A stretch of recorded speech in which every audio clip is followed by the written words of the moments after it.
Graduate Department of English, Sri Guru Tegh Bahadur Khalsa College, Sri Anandpur Sahib, Punjab, India.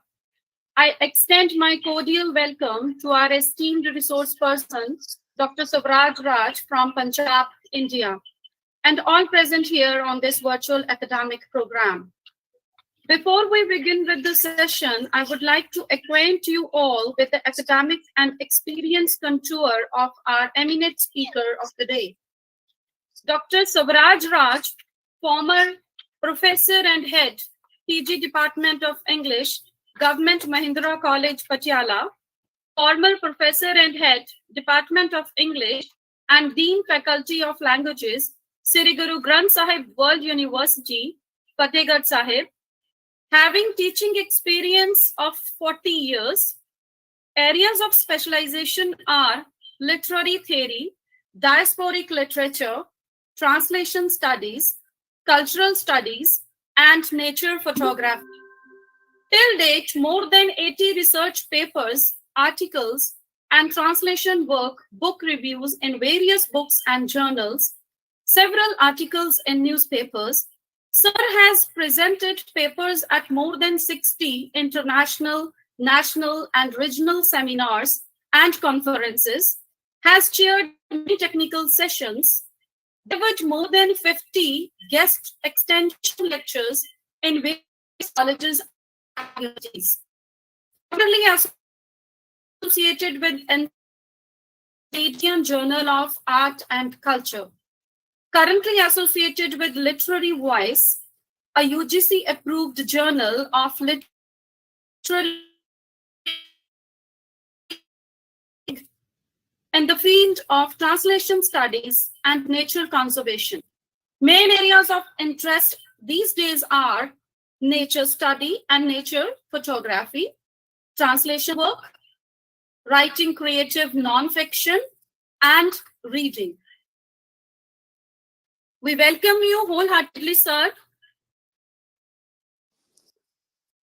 Thank you, Gurpreet ji. Thank you, Dr. Gurpreet. I'm really grateful to you. Thank you so much. Thank you, sir. Now over to you, sir. Thank you so much. Well, at the very outset, I really want to thank you all, your college, your department, your colleagues, and all the people who are listening to me today for giving me this wonderful opportunity to interact with you on a very important topic, that is translation.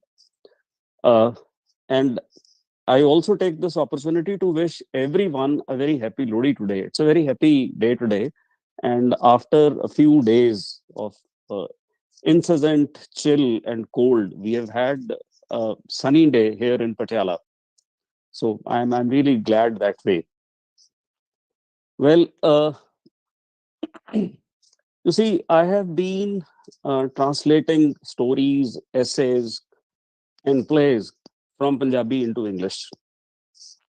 More than 20 plays have already been published, some of them full length, and about 10 stories and essays too in different books. And currently I am working on a project, Sahitya Academy project, and I'm busy translating a book of poetry.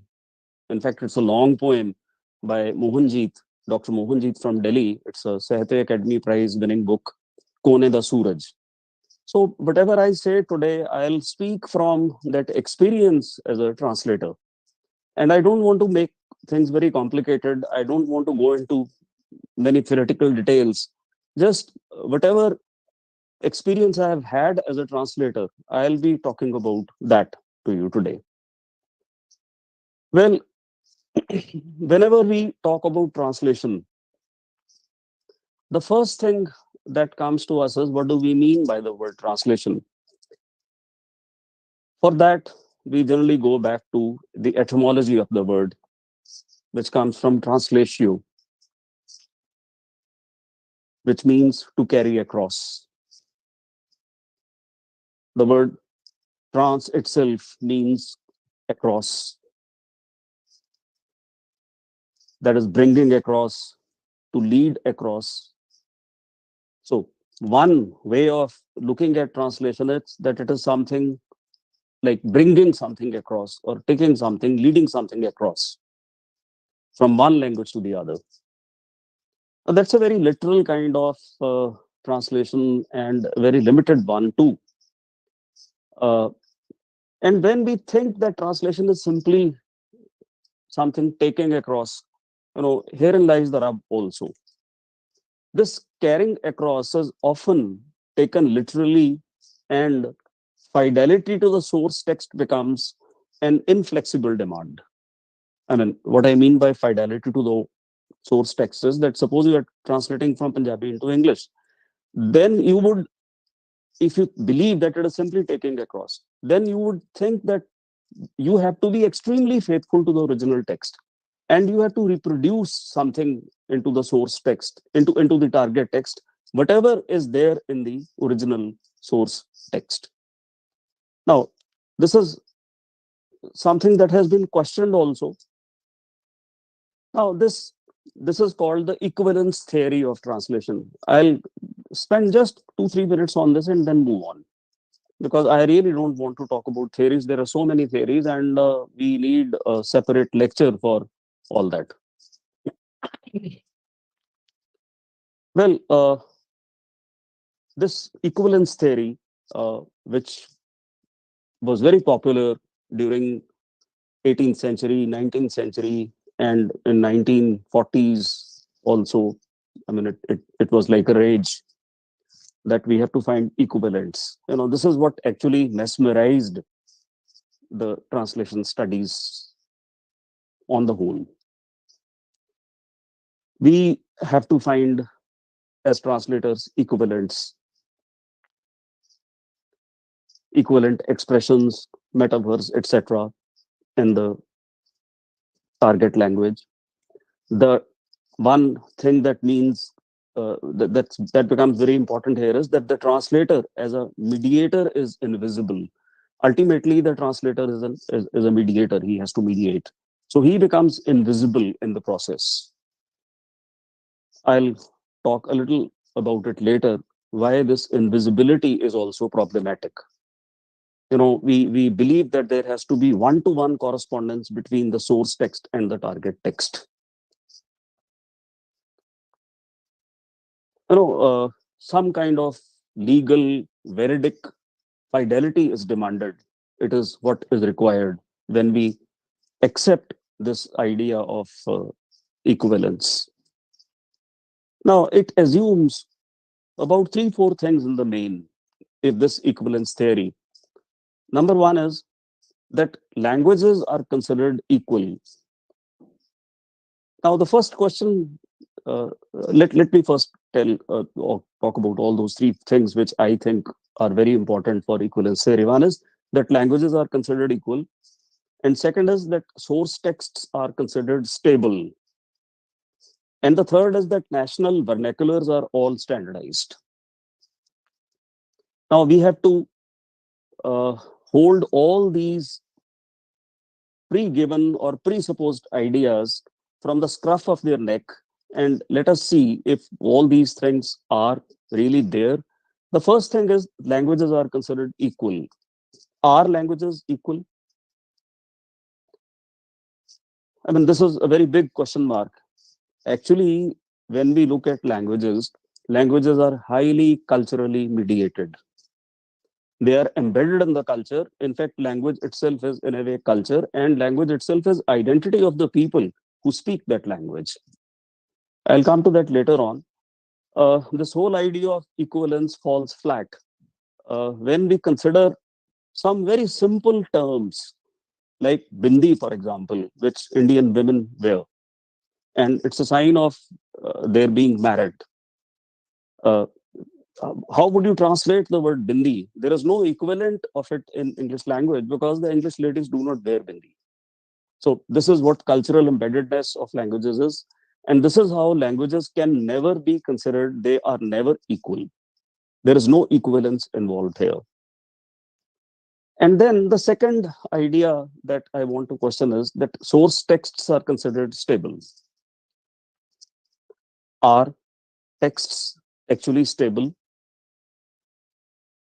What I mean by the stability of the text is that will they yield the same meaning every time we read those texts? Or will they read the same meaning to all the readers? See, after all, we are not dealing with mathematics. So in mathematics, the equations mean the same thing to all the people, all the readers, all those who deal with those equations. But in language, if you read something today, you are in a particular mood. Tomorrow, you are in a different kind of a mood. Something has happened in between that changes your perception towards the whole world. You will react to the same thing. You will respond to the same thing in a different day that you had read earlier. And the same is true of various uh, people, several people reading the same thing. I recently uh, I made an experiment. Punjabi University Patiala had organized a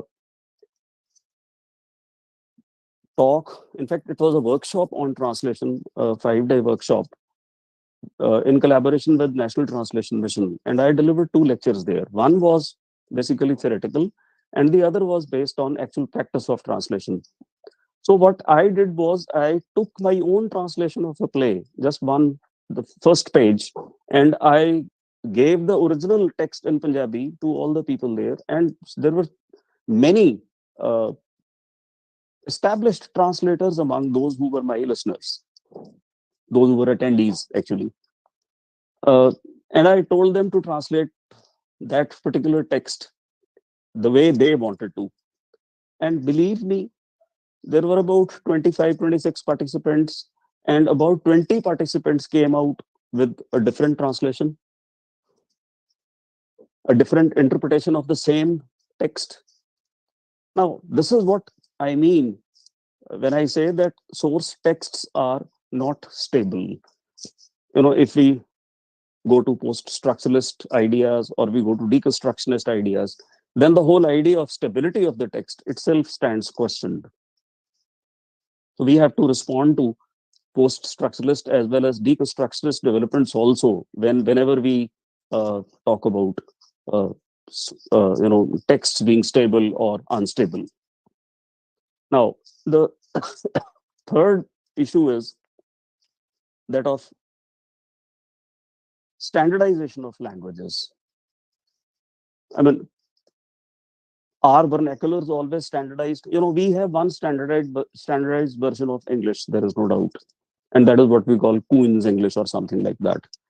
But if we look deep into it, then we will see that even English is also not standardized the way we think.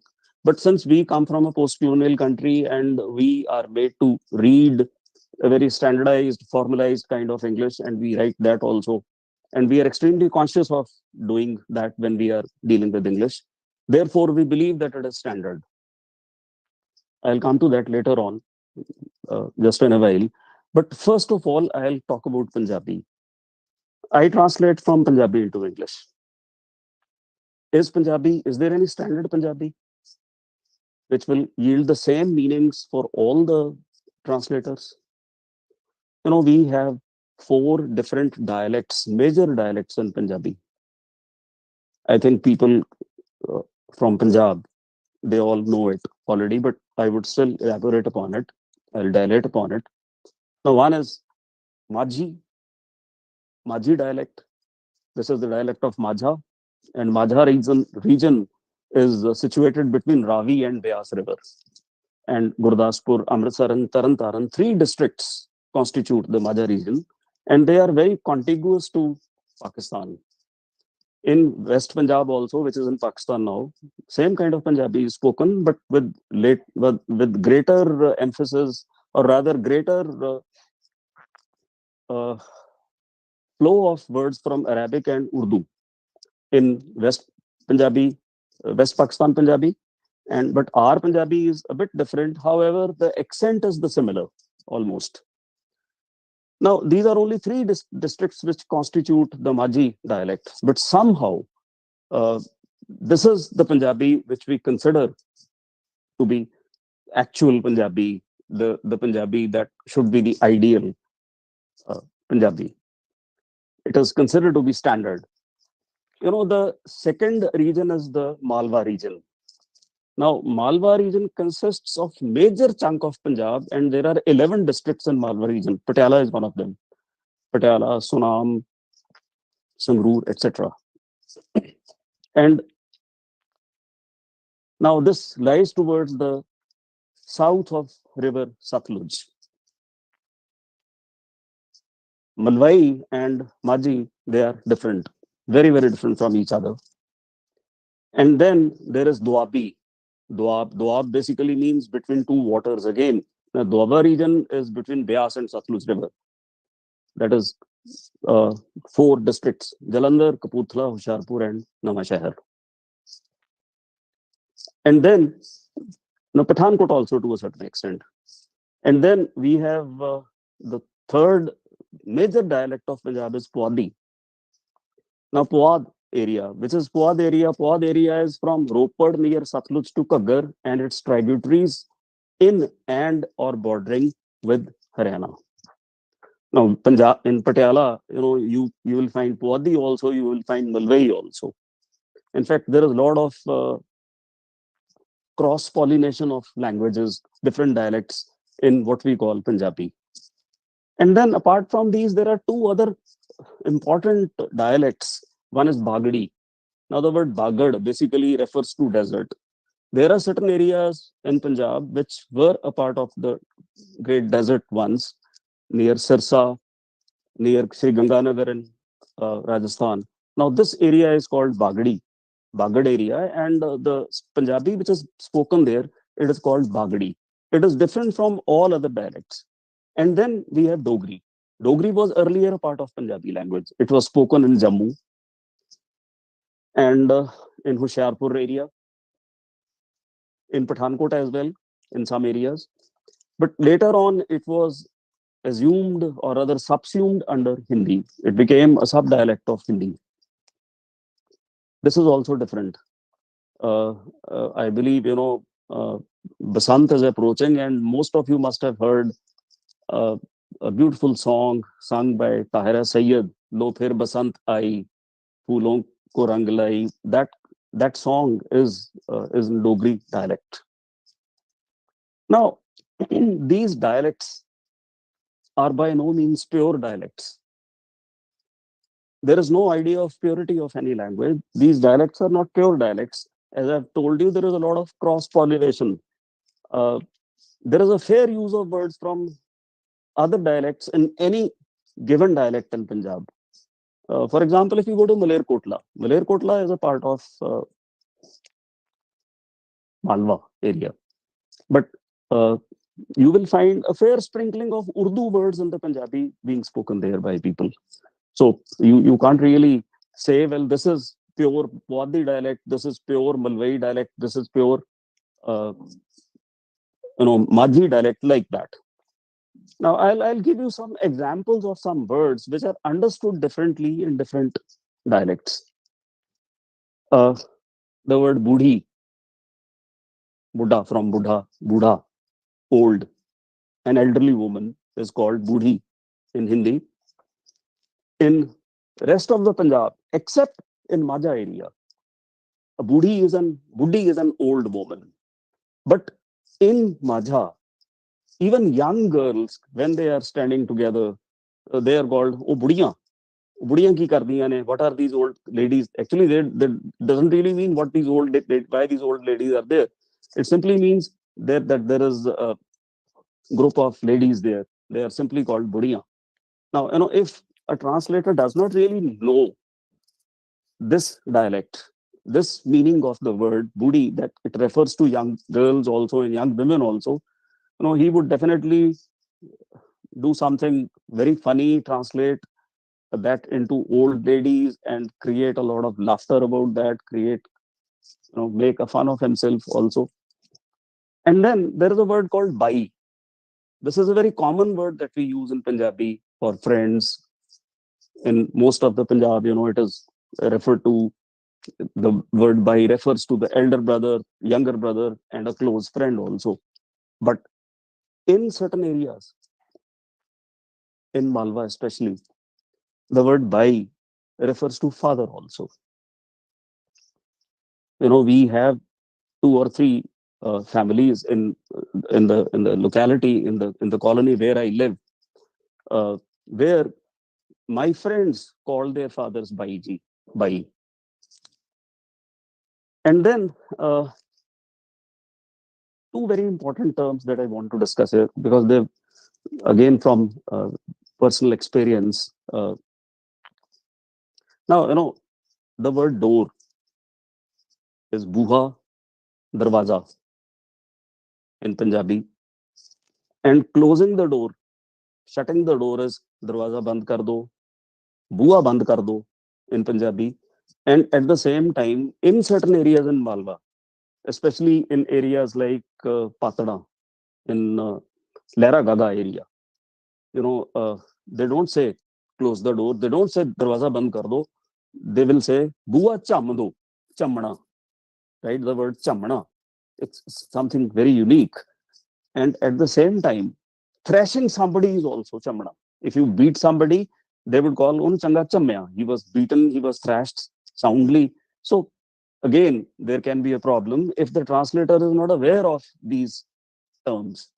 Very recently, to avoid these mistakes, Punjabi University, not very recently, but about 10, 12 years ago, maybe, they came out with a dictionary of Malwai Punjabi also. Yeah, one somebody has written beaten to pulp. Yeah, that is chamna, beaten to pulp. Uska bhurta bana dena, right? That is beaten to pulp. And then there is a word uh, that comes from Hindi, and it is used very extensively in a different way in Maja area. Uh, why I'm going to talk about it is because there is a story behind it, and I'll discuss the story also. This word is vasna. Now, the word vasna in Hindi, it basically refers to lust. It refers to a very uh, libidinal desire. Uh, it refers to carnality. It refers to sexual desire, vasna, lechery. Uh, Vasna is actually not lechery. Lechery is something different. Uh, but it refers to libidinal desire, basically desire, sexual desire. And this word has been used as bashna, not vasna, bashna. In Maja area, the word bashna basically means smell. I mean, when you say, well, this area is very smelly, right? Badi bashna aa rahi hai. It is used only in certain areas, especially in Gurdaspur area and uh, Maja area. Now, what's important here is that uh, a friend of mine, we joined together, Multani Mal Modi College, Patiala. He's from the Department of Commerce. So we joined together in 1980. Now, he was very fond of using the word Bashna. But some people who heard him speak like that, they told him not to use the word because it connoted something different, right? It connoted, as I told you, sexuality, carnality. Uh, it may have the word Vashna, may have some positive connotations, but we do not associate very positive connotation with the word somehow. Now, what happened that this word Vashna actually vanished from his vocabulary altogether. Poor thing, he was so conscious of it, of not using it, that he simply uh, dis- simply drove it out of his uh, parlance, drove it out of his vocabulary. And then, this actually happened in a translation. I'll not go into that, who did the translation and how that was done and which text it is. But uh, the word Narma, for example. Now, the word Narma is used for American cotton, room beach there, the cotton that we sew. That is Narma. Now, in a particular novel, there is a sentence, there are two or three people, and they pass through a field of Narma.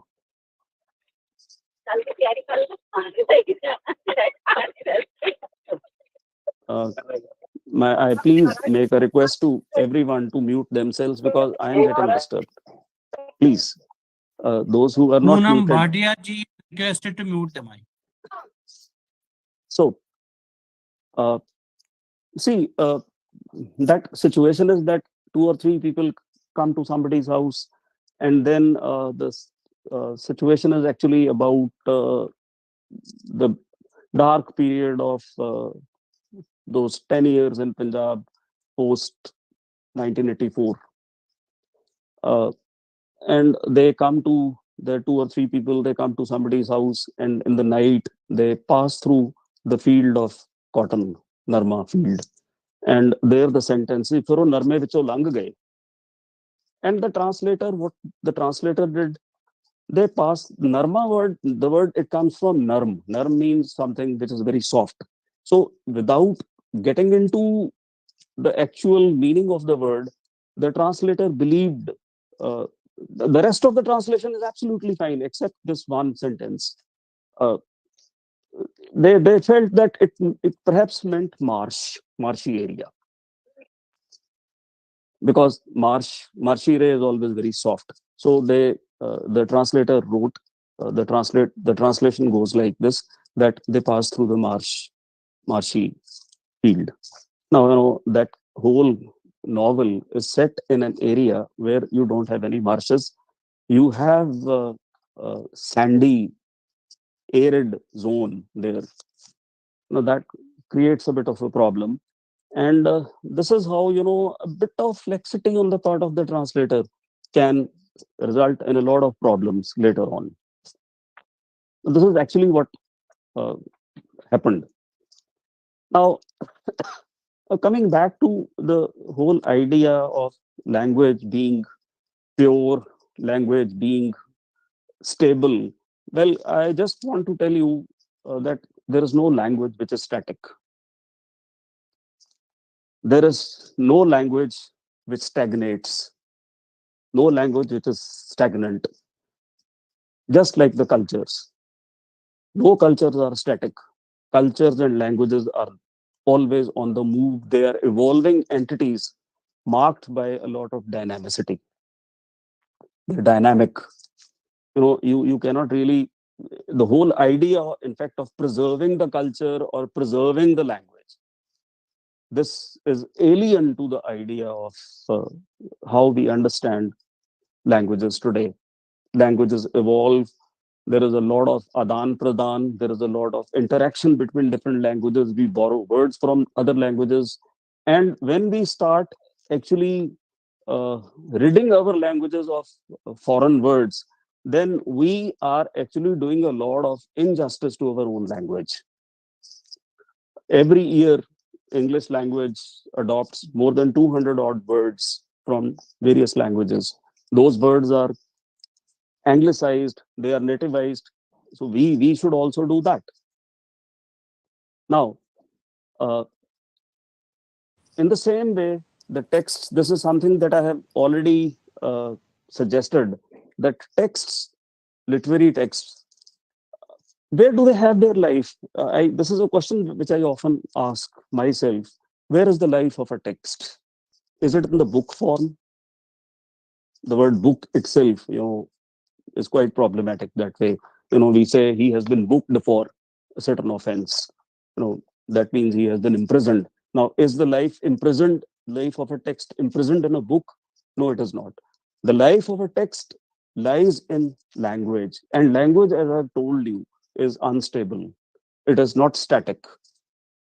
The meanings which the texts convey are encoded and part of a web of relations with other cultural products. Now, this is something very important for us to understand. Words come to us from different sources. This is something which people like Roland Barthes have always been saying, that each text is intertextual. It has entered into the relationships which we cannot even imagine how many different kind of relationships a particular text enters into, words enter into. So, uh, the reader is also, as a reader, we are also embedded in a certain culture. We are also inclined to make certain meanings of certain words in our own way. So the reader is also a part of these, what we call polysystemic webs of relationships. Now, there is a systemic theory also, polysystems theory also, but we'll not go into that because that will take away from the main thing that I want to discuss with you. Now, uh, I have already hinted at this, but now I'll develop this idea a little further. When you are reading something, and especially if you are reading uh, with a view to translate it. You read a poem, you read a story. Does it hit you somewhere or not? I mean, when I say does it hit you somewhere, does it touch you? Does it produce any effect on you? I believe it does. Not only stories that we read, not only the texts we read, not only the poems we read, even the songs we listen to, they can bring tears to our eyes. They can moisten our eyes. They can make us happy. We can become sad after listening to a song. So these are emotional effects. So this is what I mean, that a poem or a text that you read, it hits you somewhere. And then it makes you respond to it in a very unique way, in which somebody else may not respond. Now, as a translator, can you minus this effect from your translation by looking at the exact equivalence? I don't think it is really possible. We have been affected by the text in an irrevocable way. And I believe, uh, as a translator, I have to somehow bring into life that effect also, which the original text has produced in me. If I don't do that, I will be either a legal translator, that is where you cannot really bring your own emotions, or a translator of some uh, advertisement, or a kind of a manual that comes with maybe a cell phone or any other product that you buy. So if you are translating that, then it's a different matter altogether. But when you are translating a poem, you are translating a story, something like that. So you have to actually experience something first, and that experience, this is something very unique to each translator. Something which is uh, phenomenological. It is a kind of a phenomenological approach to translation, and I believe we have to really make it very clear that we have been affected by it. But at the same time, we have to strike a balance between being faithful to the original text in a certain way, not putting meanings into it which are not there.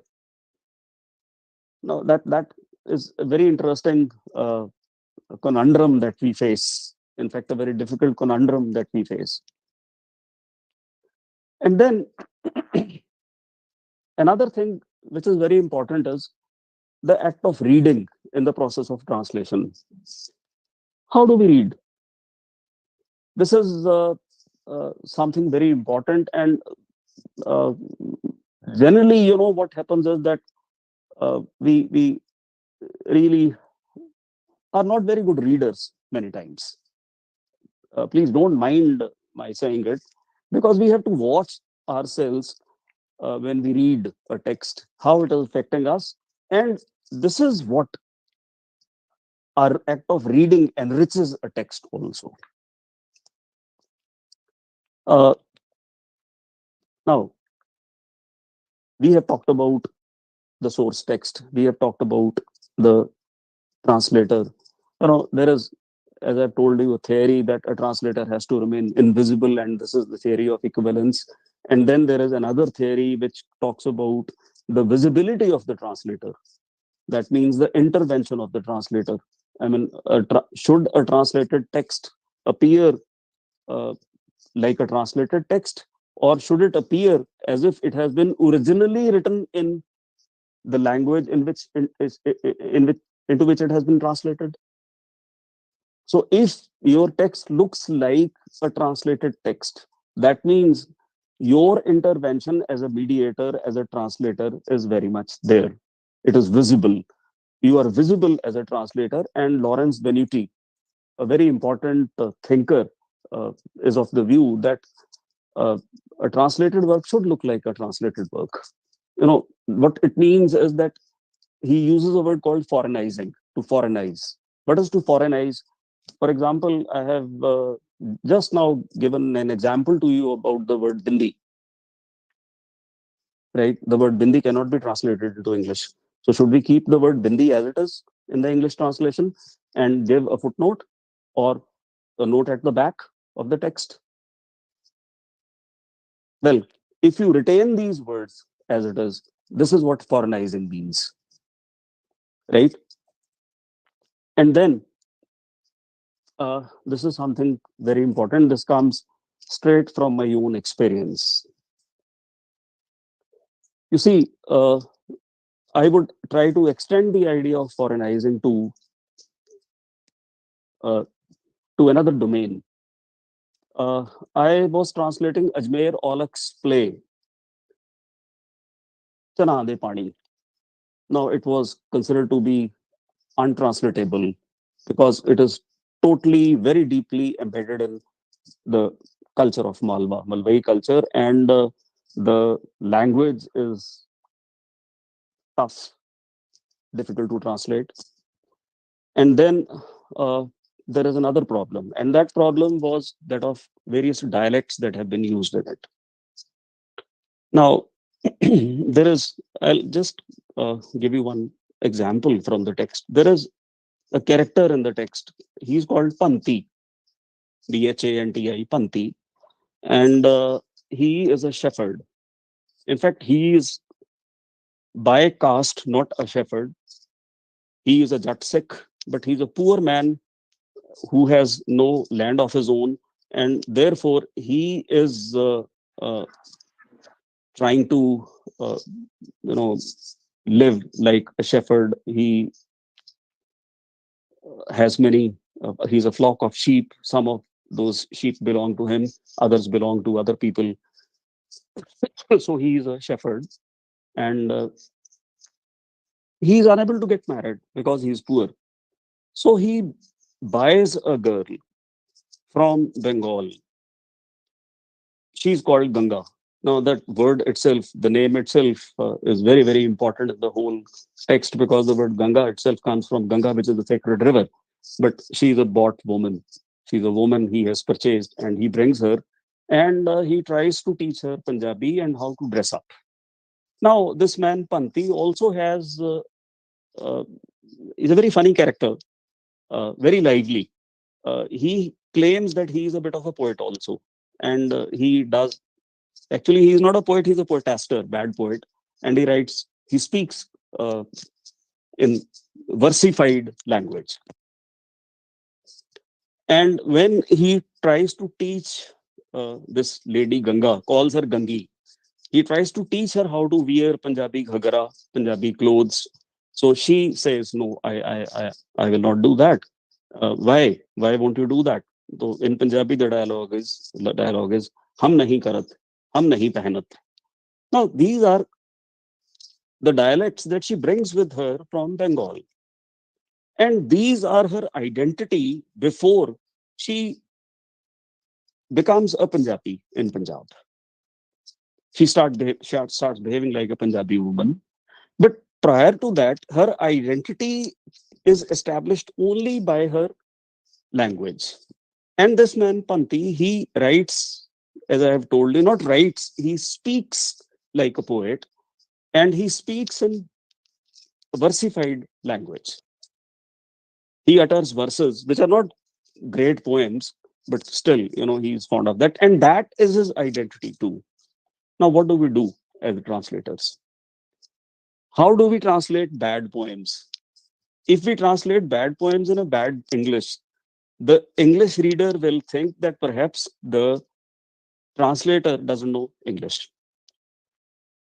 And if we translate, uh, uh, the colloquialisms which that lady Ganga speaks, colloquialisms which are inverted forms of uh, expressions.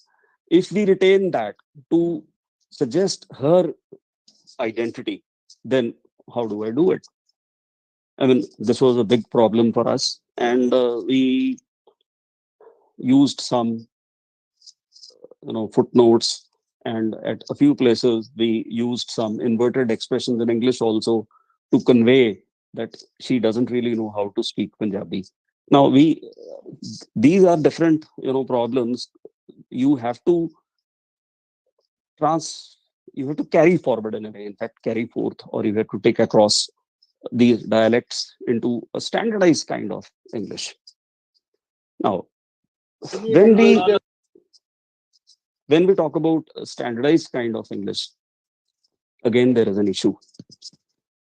See, here I will talk about Amy Tan.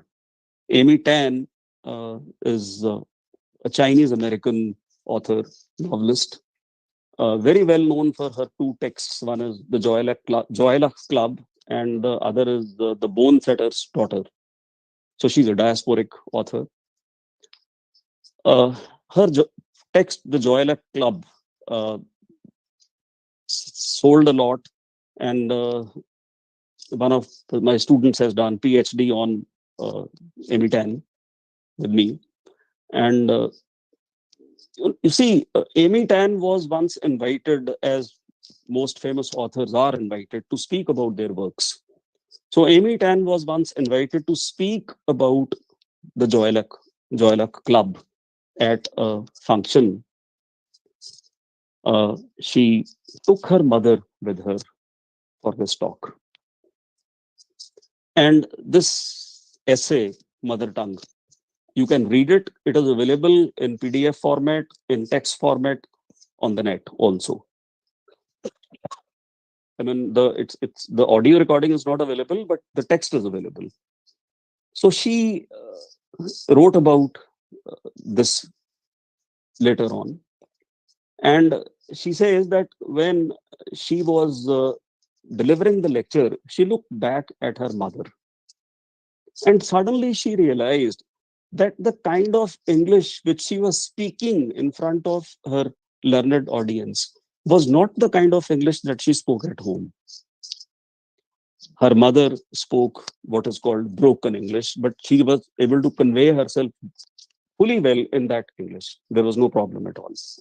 And Amy Tan was using stylized expressions, a very formal academic kind of language that she had learned in the literary academy, which was full of jargon also. Now, while reading this text, Mother Tongue, uh, I read this text about, I think, 7, 8 months ago, when I was in the process of translating a few plays. And suddenly this thing struck me also, that what kind of English am I going to write? Am I going to write the English that the English speak? Or am I going to translate this beautiful Punjabi text that I was doing at that time into a very stylized kind of English? Because that is what my training in English is. We uh, who are English teachers and those who learn English, we are extremely uh, obsessed with the idea of good English, correct grammar, right, and things like that. Queen's English, somebody wrote in a message. Yes, Queen's English, but Then I started thinking, is there something called Queen's English also in England, or only we have the Queen's English? If you go to England, you will find the accent in Yorkshire is Norse accent, it is different. You have Irish English, which is different from the Queen's English, and you have Cockney English, you have Scottish English, which is different from the English, the Queen's English, as we call it. Now, the English, even those who speak what we call Queen's English, they do not speak and write like the way we do, because they are not obsessed with the idea of correct grammar. And that is why whenever we go to England, more so if you go to America, you find it very, very difficult to converse with an Englishman or an American in English. You might have taught English here for 40 years the way I've done. But when I went to America, it was difficult for me to, at times, uh, uh, communicate with the Americans there, because they would speak in a totally different way. I would speak in a different way, in a very correct way. But their English was very, very colloquial English. Now, when you are translating a play, the problem is that a play is not to be read. We assume, because we read plays most of the time in our class, so we assume that the plays are to be read, the plays are to be enacted, the plays are to be performed. And when a play is to be performed, then there are so many other things also which get, uh, you know, uh, which come into the performance, the act of performance. I mean, there are so many semiotic links with other things. For example, uh, how a character will deliver the dialogue. That is important. How the director would want the character to deliver a dialogue. And for what kind of audience the play is to be enacted. And then there has to be music. There has to be stage setting also. There has to be backdrop also. So all these things are very, very important when we have to translate plays. And suddenly, you confront uh, so many issues. You let I'll with one more example, I'll try to explain it to you. There is a book which is going to be published by Orient uh, Longman, mm, Humanism in Punjabi writing, Punjabi, something like that. So there are 10 plays in that book. Uh, Out of those 10 plays, I have translated 9. Now, recently, that book is in the publication stage.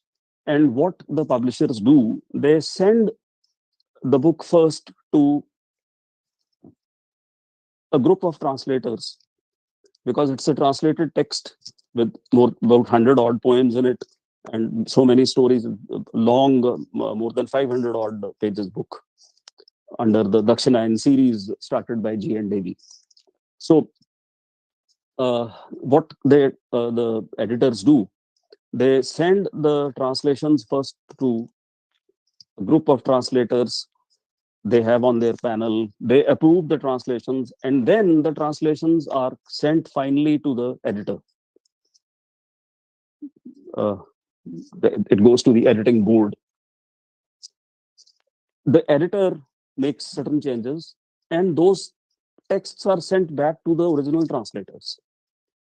Now, all the plays came back to me with certain additions, certain deletions. Padmaja Anant is a very, very accomplished editor of Orient Longman Group. So initially, when I started looking at those things, I was a bit taken aback. Why this change has taken place? Why did she change this sentence? Why has she used a shortened form? The more I dwelt on it, the more I realized that actually the plays meant for the stage had to be written in a language in which Padmaja Anand understood better than I did. So I feel that after reading those interventions, I became a better translator because I realized that well, these plays are meant to be actually staged. And if they're to be staged, then obviously you can't have long dialogues, even if there are long dialogues in the original Punjabi, right? And then there were certain expressions which I avoided. Uh, for example, there were certain abuses, right? I did not uh, translate those abuses, tried to do something else. But most of the places, those abuses have been rendered as rascal, you uh, things like that, and rascal, you scoundrel, you son of a bitch, right? But at a few places, those abuses were retained as it is in English translations by the editor because the idea of foreignizing is very important at times. And I realized that this is actually what shows Punjabi psyche also very important. So this is I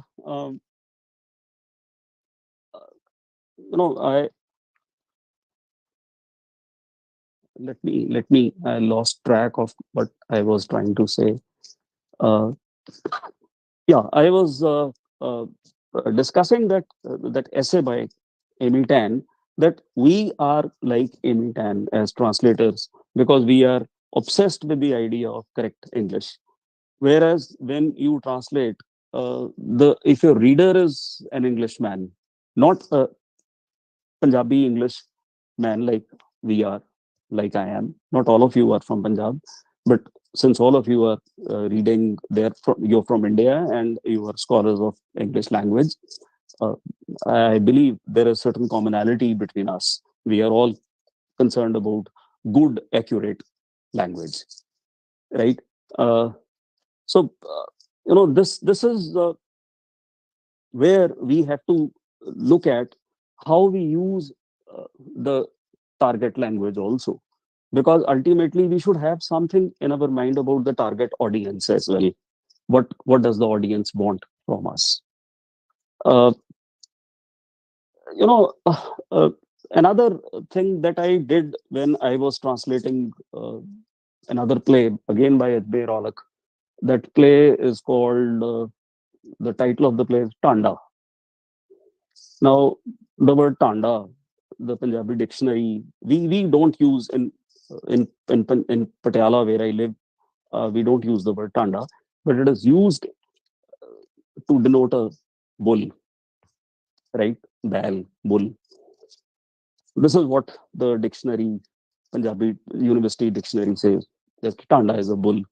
Now, in that play, that man tanda, uh, he is actually a sex obsessed person. He is a grown up, about 30-year-old. He is unable to get married. Ajmer Olak's plays deal with local problems. Uh,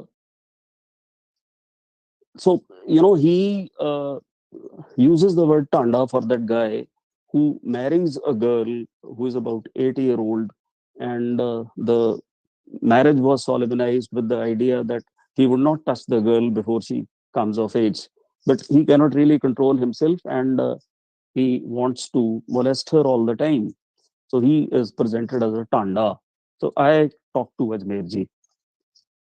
I said, sir, I want to talk to you, Professor Ajmer. He was professor of Punjabi in Mansa, Government College Mansa. I said, sir, what do you mean by the word Tanda? He said, the word Tanda obviously refers to a bull, but in our part, it also refers to a male goat, especially a goat with a beard.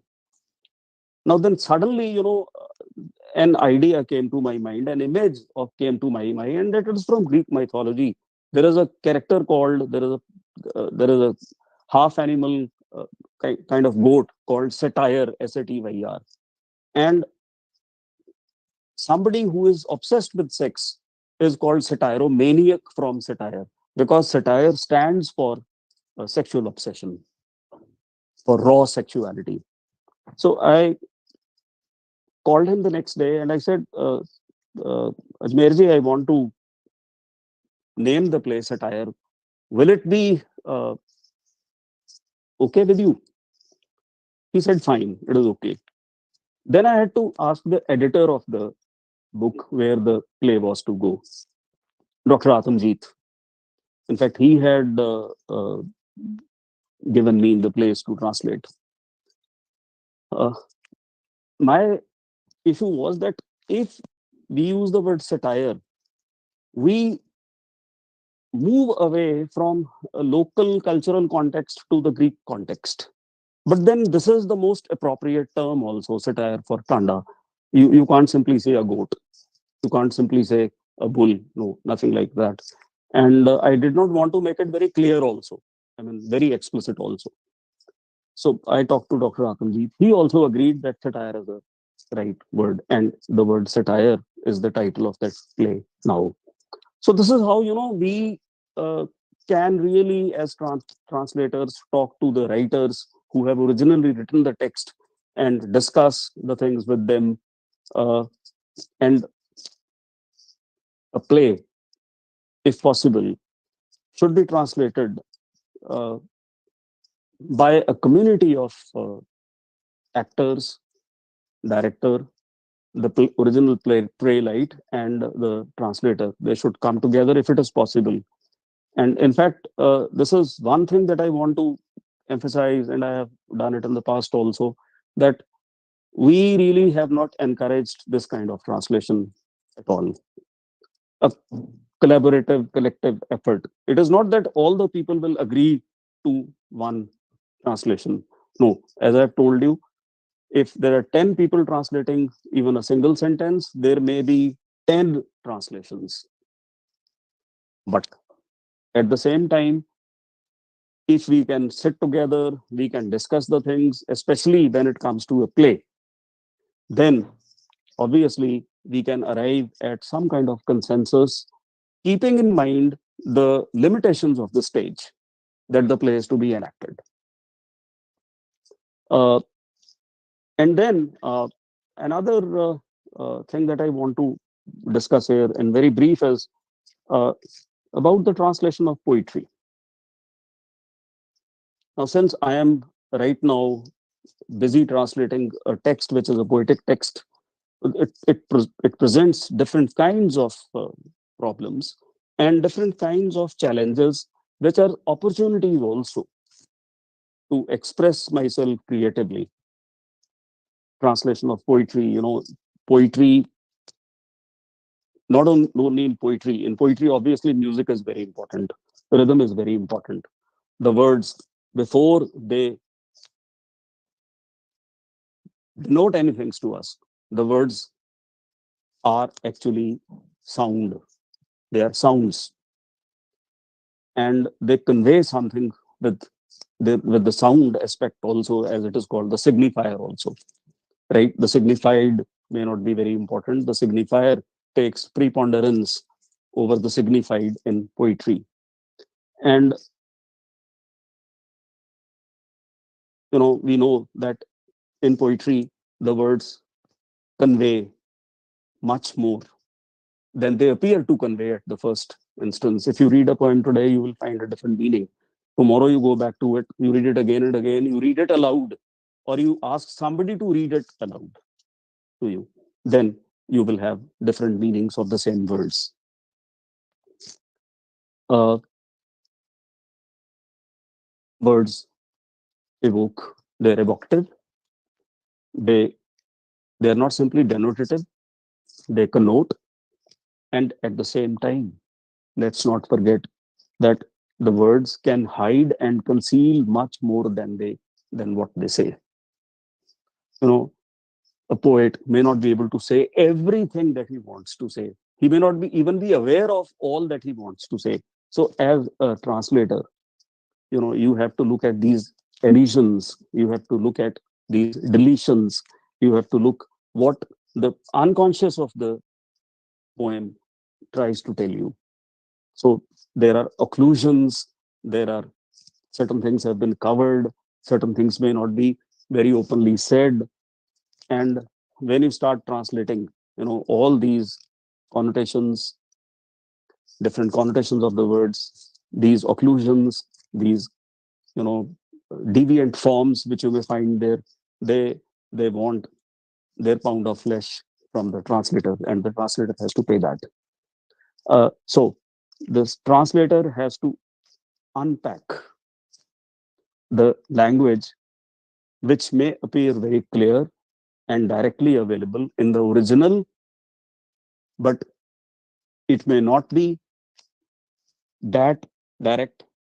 It may appear to be direct, but we have to unpack its all its potential. Yet, I would end on this: everything cannot be translated. Translation occupies that liminal space between the translatable, and the untranslatable. It is a new language that gives voice to what was silent in the original, and for that, a bit of foreignizing will do. We cannot live without translation. Translation is all around us. We live, to use a term that has been used by Bhabha, although I don't go whole hog with him.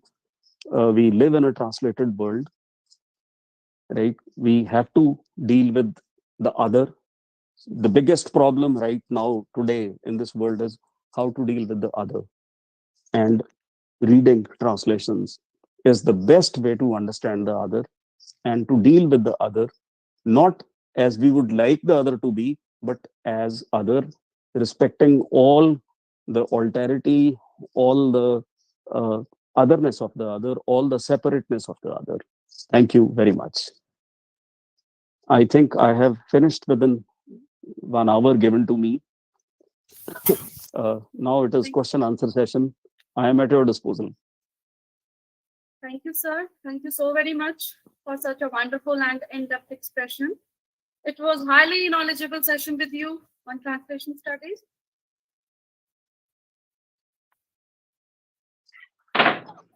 Hello, good morning, everybody. Good morning.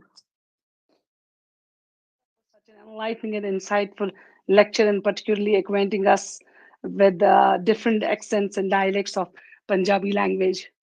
Sir, I would like to add that we have such words in all the language. Like in Kashmiri, we have, like we say, kal. Kal means head. And in some areas, this kal means also a boy. They call sometimes boy as kal. And you very beautifully said that when we say budia, budia, we take it as an old lady. But sometimes in Punjab, we refer to a group of young girls who are gossiping or talking to each other. And we call that, what are these budiyas doing here? So it lends it lends beauty to the translation studies, and particularly as a translator, when you are well acquainted with such different connotations of these words, and then you use in the different contexts where they fit in. Thank you, sir, once again for such an invaluable lecture, sir. Thank you. So nice of you. But I would like you to ask some questions to me. That's more important to me. Let me. May I intervene? Yes, sure. Very good morning, sir, and I want to congratulate you. The talk has been a feast for the mind. This is Neeraj from Pathankot, and I just want to add, a small little thing. Like you talked about the Punjabi dialects, and language is really culture specific. And I would like to refer to the Potohari dialect also of Punjabi. Potohari. And because people, that's one of the most beautiful and very musical most beautiful dialects still spoken in Poonch area. Yes. Poonchi, yes. Yes, and many people who have, especially those who have migrated from that side of, Punjab. So they have that sense of association. Secondly, sir, that because language is culture specific, And I believe that when translation happens to become, transcreation also. It is. And It is. sir, is it at many a points, the translator gets stuck up when dealing with proverbial expressions? For example, we have akhand in Punjabi, proverbial Exactly. expressions. So then, there is a kind of a wall, how to translate those things, the proverbial expressions. True. Not only proverbial expressions, when we have to translate humor, then also Yes, you strike a wall, right? I yes. mean, this is mm, the wall of incommensurability, as somebody would say, as especially Lyotard would say, the wall of Yes. incommensurability of various cultures. That is why I Mhm. said that everything is not translatable. Yes, Well, yes. since the human experiences almost they're similar in most cultures, right? Yes. As deeply felt human experiences are same, similar.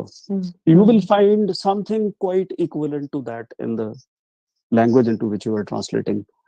Mhm. If you are unable to do so, then you have to obviously clarify it.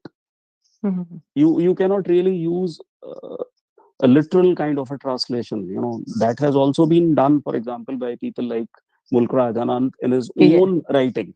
Yeah. When he would write, जैसे मेरा सिर चक्कर खा रहा है, my head is Mhm. eating circles. This is what Mhm. he does. You can't Yeah. do that. I don't think that is really the right kind of a thing. But you can go around it, go about it. After banging your head into it, you will find something. Uh, the author of Madame Bovary, Flaubert, he says that he spent 27 days perfecting one sentence. And on the 27th day, he found the correct expression. And he was Yes. writing in original French. He was not translating. Mhm. Actually, when we want to, when we, it's translation is something totally different. But when we have to express our own ideas, what are we doing? Mhm. We are translating the chaos which is there in us, the emotional Yeah. chaos, into Yeah. some kind of linearity, Mhm. into some kind of causal linear connectivity. That also I write sometimes, creative, as I told, Mhm. mm, Mhm. creative literature also. I write short stories, I write essays, Mhm. and I'm not very happy at times with what I do, because what Yes. I want to say, I cannot really convey it in the language, but then you wrestle with it, you Mhm. grapple with it, and the time comes when you are able to find the correct expression also. It Yeah. takes it takes time, it Time. takes Yeah. a lot of effort Uh, and the yes. desire to do so. Yes. Thank you, sir. Thank you very much. Happy Thank you. Lodi. Thank you. Same to you. Yes. When we translate a text, we have to find in between that either we have to compromise sometimes the aesthetics or we have to get the accuracy. So we Yeah. sometimes get baffled between the two. Either we can maintain the aesthetics or we can maintain the accuracy, or we Yeah. have to That go in between the two. What's your take on it, sir? right. Right. This is a problem that uh, we confront, especially when we are translating poetry, because poetry. When the idea of aesthetics comes, I think poetry with its playfulness is much more uh, important that way from aesthetic point of view than prose. Prose still can be handled, right? But when you have to translate poetry, the thing is that the original prosody, which is available in the source text, may not be available in the target text, right? So, well, this is there will be different translations. That is why there are different translations, right? You have to strike a balance, and it is for the translator to know where the balance has to be struck. Well, if I have to, frankly speaking, if I have to go by it, my first translation would be uh, going by the aesthetics of it, if it is possible. And when I go back to it, then if it is possible, I would try to invert the word sequence to add some kind of rhythm to it, right? So this is what I would do. But right you are, it is very difficult to strike a balance. But you have to do it yourself. You have to find out the balance yourself. You can discuss it with some other translators who you think are good enough to talk to. And a collective effort, a collaborative effort is always more productive than effort by a singular translator. Yes. My name is Good afternoon, sir. Yes, yes. uh, So I may I want to know, one question? there are three things. Sometimes I also quarrel with these translations. And Right. one thing, three types of words, I get very much difficulty in translating them. These swearing words, which you already mentioned. Right. The second thing is if there are some mystical experiences, these are very difficult to. And the third one is humor, Right. because humor is very difficult. If somebody is able to translate humor, then he is the best translator. So these things, how can we render? And sometimes we use the same words in the target language also. And the Right. second, my second question is, there are some translations of Lal Ded, and I am reading translations. Lal And Ded. yes, Right. Lal Ded, and some Right. people Kashmiri. Right. who Right. are neither English nor Kashmiri, they Right. have actually translated the this Lalwaks, Lal, that is poetry, but Right. that is very obnoxious this translation, but Right. published by very good publishers. Right. Then, do you think, sir, that at least, if not the two language, one cannot be native in two languages, but at least one language, either target language or the source language, one must be the native speaker of that. What is your take, sir? The last point, I fully agree with you. At least two languages, the language that one is translating from, and the one which is being translated into.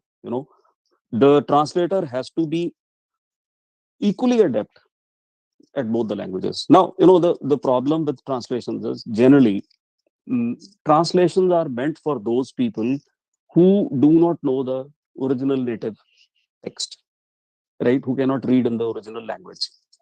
And the translators take this liberty, and so do the uh, publishers also. Well, the person who is going to read the translation will never go to the original source text. Therefore, whatever comes, that sab chalta hai, and everything goes. Right? This is one issue, and it's very important. You're right. The translator must be aware of all the nuances of both the languages he's dealing with. You are not simply transferring one language into another, you are actually bringing two cultures to a point of collusion also at times, and to a point of uh, collusion, right? And you are melding the two cultures with each other. Uh, See, humor basically at times, in fact, most of the time, depends upon play upon the words. There are different meanings of the same word which create humor, right? And as I've told you, translating humor is the toughest thing, but it can be done. I tell you, it can be done. There is no A doubt word is, about it. sometimes a word is used as a pun, but how Right. can this pun? You have to find some kind of expressions where punning is possible, even in the target language. I mean, it can be done. I've done it. I don't really have actually right now the examples here, but uh, I wish I had brought a few examples of how humor can be translated. It can be done. So far as mystical expressions are concerned, the mystical experience is concerned. Mystical experience, by its very definition, is ineffable, unsayable. Right? You can't really say it. In Hindi, in Punjabi, we use a term, "gunge ki mithai." So mystical experience is gunge ki mithai. Somebody who cannot say, but he can enjoy what he has experienced. Uh, I tell you, almost all mystic poets they struggle with words to express their mystical experience. So the struggle has to be visible in the translated text also. Uh, well, I, uh, we are, when we are dealing with translation, obviously, as I told you, we have many theories and we tend to maintain a distance from the original text as well as the translated text. But at times, the hyphen between the text and the translator, that has to go. And for that, I have just one small kind of anecdote that I can share with you if you allow me. There was once a sadhu, who came to a particular place and he entered into a cave. He started meditating there, and people soon uh, you know his reputation spread that he is a realized soul, and people started going there. He would not meet anyone, but one day, somebody who was a keeper of buffaloes, he kept buffaloes and cows. He was a milk seller. He went to him and he said, "Well, uh, you are Sadhuji, you are a realized soul. I also want to become a realized person like you. What should I do?" He said, "You go and meditate." He said, "What do I meditate on? Meditate on? How do I meditate?" He said, "What do you do?" He said, "I keep cows and buffaloes." He said, "You go and meditate on your buffalo." So he went, started thinking about the buffalo. Again, the next day he came and he said, "Have you meditated?" And I said, "Yes." "No, you have not done it properly. You go again and do it." 2 or 3 days after that, he again went to him. He said, "I meditated, but I have not realized anything." He said, "You meditate again." And after about a week, that man walks, and the door to the cave was very narrow. He stood outside. He said, "Have you meditated?" I said, "Yes." "Then why don't you come in?" He said, "I cannot come in because my horns will not allow me to come in." So he had become one with the buffalo through meditation. So at times, you become one. The text that you are trying to translate starts coursing in your blood. It becomes a part of you. You become a part of it, right? And that is when translation occurs. One more query, sir. We have now available on internet softwares regarding translation, that is approximation. To what extent these softwares are helping in You see, translation? if you want to buy something in the market, then they are helpful, right? If you want to find your way out somewhere, it is helpful. But I'll just give you one example. There is, and that again, I thought very deeply about it. Mm, If we go out of our house, right, and we forget to lock our door, right? We are always full of anxiety, and then we go somewhere and say, "Oh, look, I just forgot to lock my door, the door to my house." Now, if why I'm giving you this example is that once I was traveling in the south from Rameshwaram to we were traveling from Madurai to Rameshwaram, and I told my cab driver to take me to the villages on the way. I just wanted to get a feel of that place, especially the villages. And there was a particular village where no house had a door, because there was no house which had a wooden door even, right? There were hedges all around, no doors. Now, if a person from that area, मैंने आज दरवाजा नहीं लगाया, I forgot to lock my door, you know, if we translate this into that person's language, he will say, "So what?" He will not be able to understand the kind of anxiety that a person like me or you feel when we do not lock the door. This kind of cultural embeddedness, as I have already said, this will not perhaps be transferred into machine translation.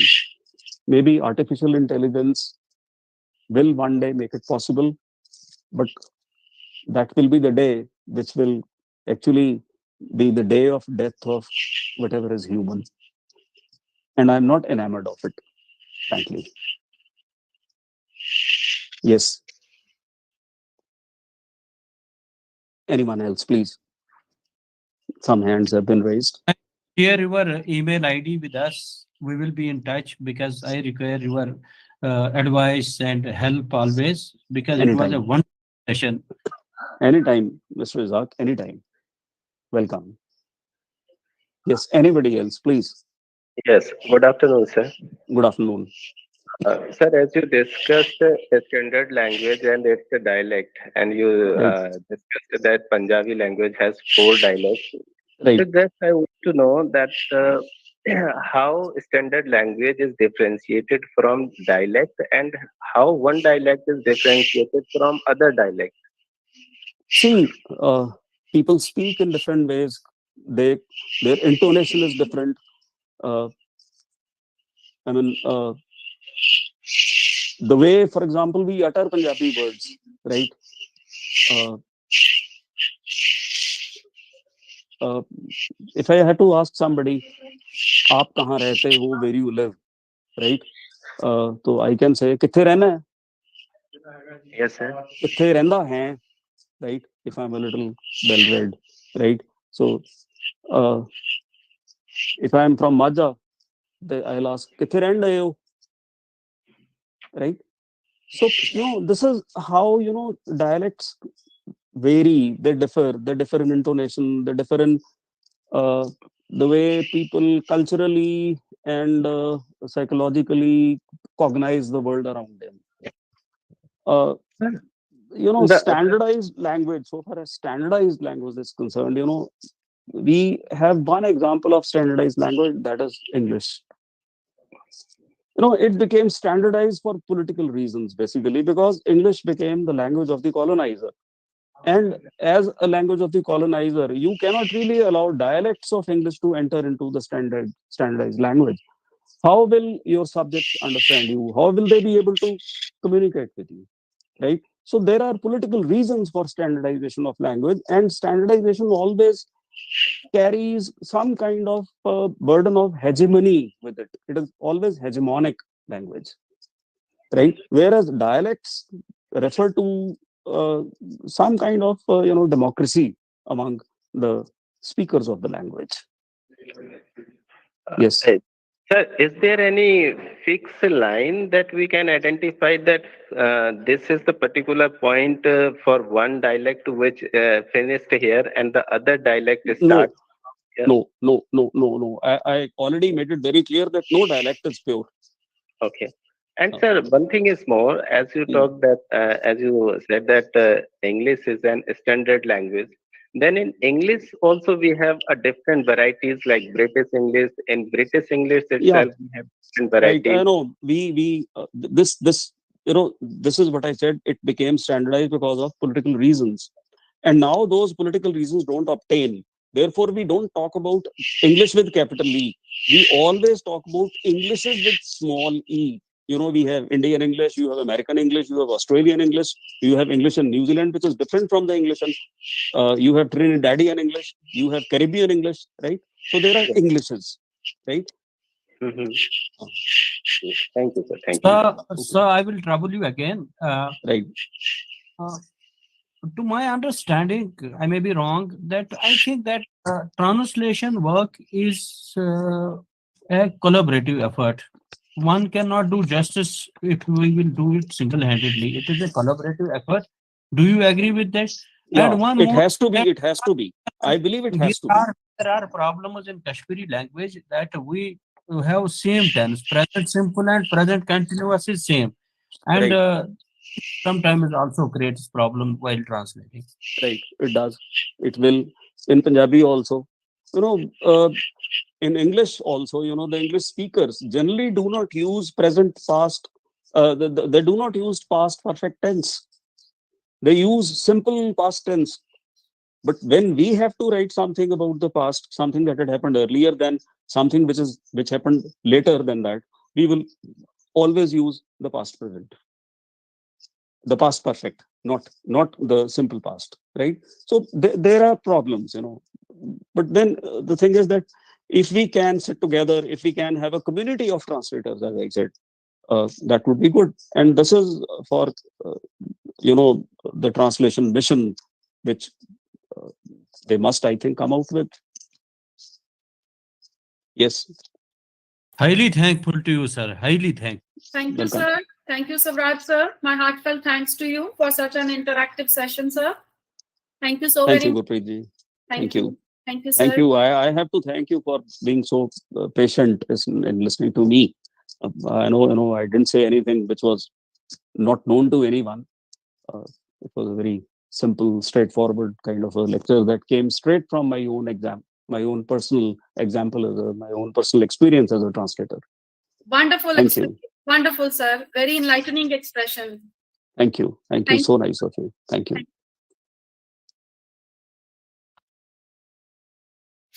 So stay tuned, all the participants. We are about to start with our next session within a couple of minutes, you can say. Stay tuned. We will be here with in about 2-4 minutes, maximum 5 minutes. We are about to start with the next session.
Next session.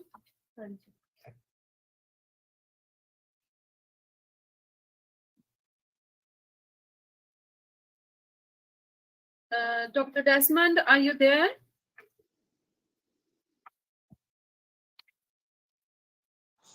Yeah, I'm here. Good morning, Okay. Prof. Okay, very good afternoon, sir. I cordially welcome you in this 7 days faculty development program organized by Postgraduate Department of English, Khalsa College, Shri Anandpur Sahib. Before we begin with the session, sir, let's have a glance on the profile of our speaker, Desmond Okocha. PhD is a social scientist with the specialization in digital media, knowledge management, development communication, and journalism. He has over 15 years of experience in consulting, research, and lecturing. Presently, he is a senior lecturer and head Department of Mass Communication, Bingham University, Nigeria, as well as a visiting associate professor of journalism and mass communication at Sterling University, India. He is the founder and chairman of Institute for Leadership and Development Communication, Nigeria. As an international voice, Dr. Okocha is a frequent speaker and chair in conferences across continents. He was invited to speak at Harvard University, USA, Vienna University, Austria, and at International Academic Conference on Social Sciences, Lisbon, Portugal. So in this current session, Dr. Desmond Okocha will bring into light African literature. Over to you, Dr. Desmond. Wow. Good afternoon once again to everyone. It's my pleasure to be speaking to us from Africa, Nigeria in particular, on the state of African literature. As we know that Africa as a continent is made up of about 54 countries. So when we talk about African literature, we're talking about the writings that have emanated from all these countries. Meanwhile, I must equally put a caveat on the definition of African literature. There is no universal understanding of what constitutes African literature, but we have gray of light, gray of agreement within certain quarters as to what African literature is.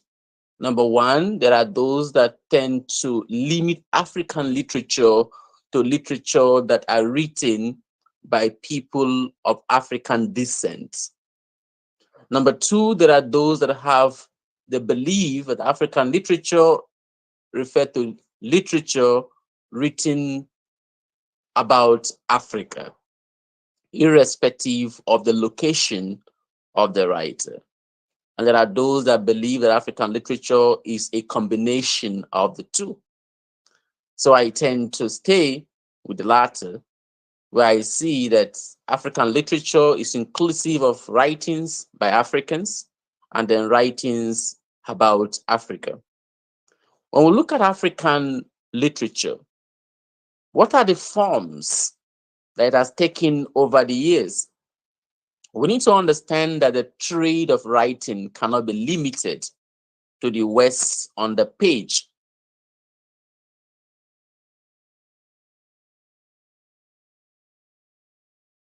The act of this means that literature is a kind of self-expression, a kind of expression that may be documented and passed down through generations. When written down, and sometimes they are told as stories. And as we know that Maya said, he said, when I look back, I am so impressed again with its life-giving power of literature. If I were a young person again or today, trying to gain a sense of myself and the world, I would do that again by reading, just as I did when I was young. So we see the importance of reading, of literature. That literature is a connector. Literature is a preserver of history, of times and seasons and of people. And that is what we see when we look at the African literature. We all know, as we've been taught in school, the form of literature which includes poetry, prose, and drama, which through words, further than just ordinary pleasure, literary works enhance and transcend a variety of phenomena, offering a broader purpose in society. It helps in questioning, it helps in promoting cultural ideas, it helps in responding to political issues and societal issues. So this is basically that. So I wouldn't want to bog us with the various forms that African literature has taken. But as we know that poetry has been one of the most provocative, creative, vital, engaging, and often underappreciated components of regional and national literary development. And we've seen it in play out in the African context as well. The fluent expression of words through poetry focuses on voice, diction, imagery, figures of speech, symbolism, allegory, syntax, sound, rhythm, and meter and structure to enhance the audience or reader's understanding of a particular poem or group of poems. So poets from many ethnic groups in Africa have published their works in the forms of recitals at funerals and weddings, with themes centered on applauding virtues and denouncing vices in society. So this is some of the key areas that the poetry that has come from Africa focused on. One is in applauding, in promoting virtues, and then in denouncing vices. Another group where the Western educated men whose poetry was mostly aimed towards academics. Yeah, because the colonial struggle at the time, they penned poems intended to undermine colonialism. So we have that shade, like what we have in other places, we call them the griots, And then we have those who have probably been exposed to Western education during the colonial days. And when they returned back to Africa, what they did was focus their writings, their poetry in denouncing colonialism and then promoting or asking or requesting for self-rule. So they belong to a group of protest poets and poets who broke away from the traditional African form of denouncing vices and promoting virtue. So that was another category of poets that came from the African continent. So African poetry has addressed universal things like valor, birth, death, betrayal, and love, as well as as well as belief systems, superstitions, values, religion, nature, interpersonal relations, anti-colonialism, pan-Africanism, neocolonialism, urbanism, migration, exile, the African diaspora, the Biafra society, So we see a good example in the writing of the renowned Ghanaian Kofi Owuro, okay, who is a Ghanaian poet, where he described colonialism and oppression from the perspective of the native people. I'll just give us a verse from that, from his work. It's called The Weaver Bed. There he said, the weaver bed built in our house and laid its eggs on our only tree. We did not want to send it away. We watched the building of the nests and supervised the egg laying, and the weaver returned in the gusts of the owner, preaching salvation to us that owned the house. So you see, using local expressions and things that the locals could understand and associate with, it was expressing what the colonial masters have done. That they came to us as friends. We welcomed them. But over time, they became the owners of even the house. So textbooks, lectures, novels, short stories, fairy tales, newspaper pieces, and essays all contain prose writings in Africa, as does most human speech. A variety of African writers have been able to articulate their stories as frictions or non-frictions, expressing themselves in a variety of ways, thanks to the form of writing, which include things like autobiography that they've used, biography, fables, myths and legends. So African drama is employed to express the yearnings, the expressions, the experiences, and the sensibility of the African people as a form of literature. Written by an African, it depicts the experience of the people and their environment in a way that can be staged.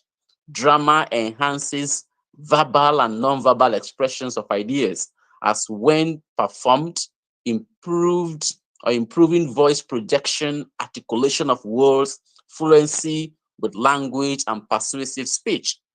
The four basic genres of drama in modern culture are comedy, tragedy, tragicomedy, and melodrama, and all these are equally utilized within the African society when they get into the realm of drama in terms of the writings or performance. So we see that also being playing out there. So, and we can start through the works of a lot of African writers. So let's now take a lens on stories from the African continent. When you look at the stories, because I've told that Africa is not a country, Africa is a continent with about 54 countries. So what I'm going to do, I'm going to do a very quick travel in our minds to the various regions of the continent and see the issues that are being highlighted in the literature. So let's start with West Africa. So we're dividing the African continent into four. We have West Africa, we have South Africa, we have East Africa, and then we have North Africa. So let's start from West Africa. So West African literature have always been a way of self-assertion, self-definition, and self-interrogation in the course of national evolution. In West Africa, which Nigeria, Ghana, Senegal, Gambia, Liberia happen to be a part, Burkina Faso. So in West Africa, we have both the Anglophone West African countries and the Francophone West African countries. So in West Africa, literary works from countries such as Ghana, Nigeria, Sierra Leone streams from social historical factors, making most works socio-culturally and politically inclined.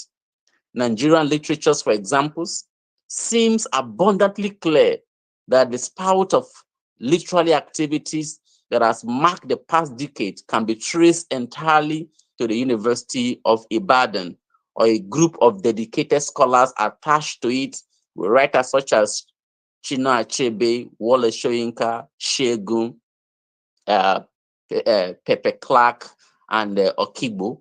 Their literary works reveal much of Africa's cultural activities,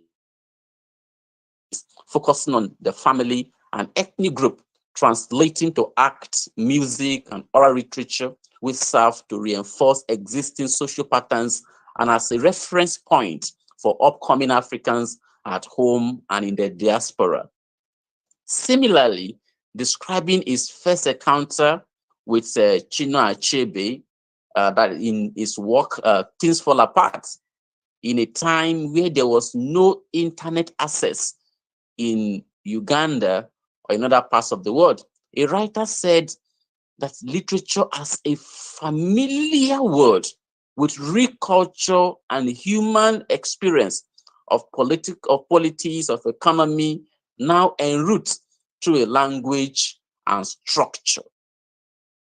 So this is basically what we'll see. And then because of the advent of the internet, it is now possible for people around the world who prior to this time probably just have snapshot extracts of these novels, or then we had to get the hard copies of these novels and this materials, African literature, you know. And interestingly, in India, that I'm very much particular, there are universities where they have even professors of African literature. And that tells you how there is this transnational and transcontinental marriage when it comes to literature. And if you come to Nigeria, for instance, Indian literature seems to be so much loved, and you hear the professors in Nigeria who have taken interest in Indian literature as well. You know, but the advent of the internet has made it even easier for writers to have their works online, and people can access them, not just scholars, but even the ordinary lay readers. So going forward, Nigerians also who have passed through the first 3 years of secondary school education can say to a large extent that they have come across popular literary works since the 1970s by Amos Tutola, The Palm Drunkard, Chinua Achebe's Things Fall Apart, Wole Soyinka's The Man Died, Christopher Ifa Kandu Okigbo's Heaven's Gate, and Olu Orotimi's The Gods Are Not to Blame. These are works that in Nigeria particularly, you come across, or you are exposed to them right from the early days in secondary school.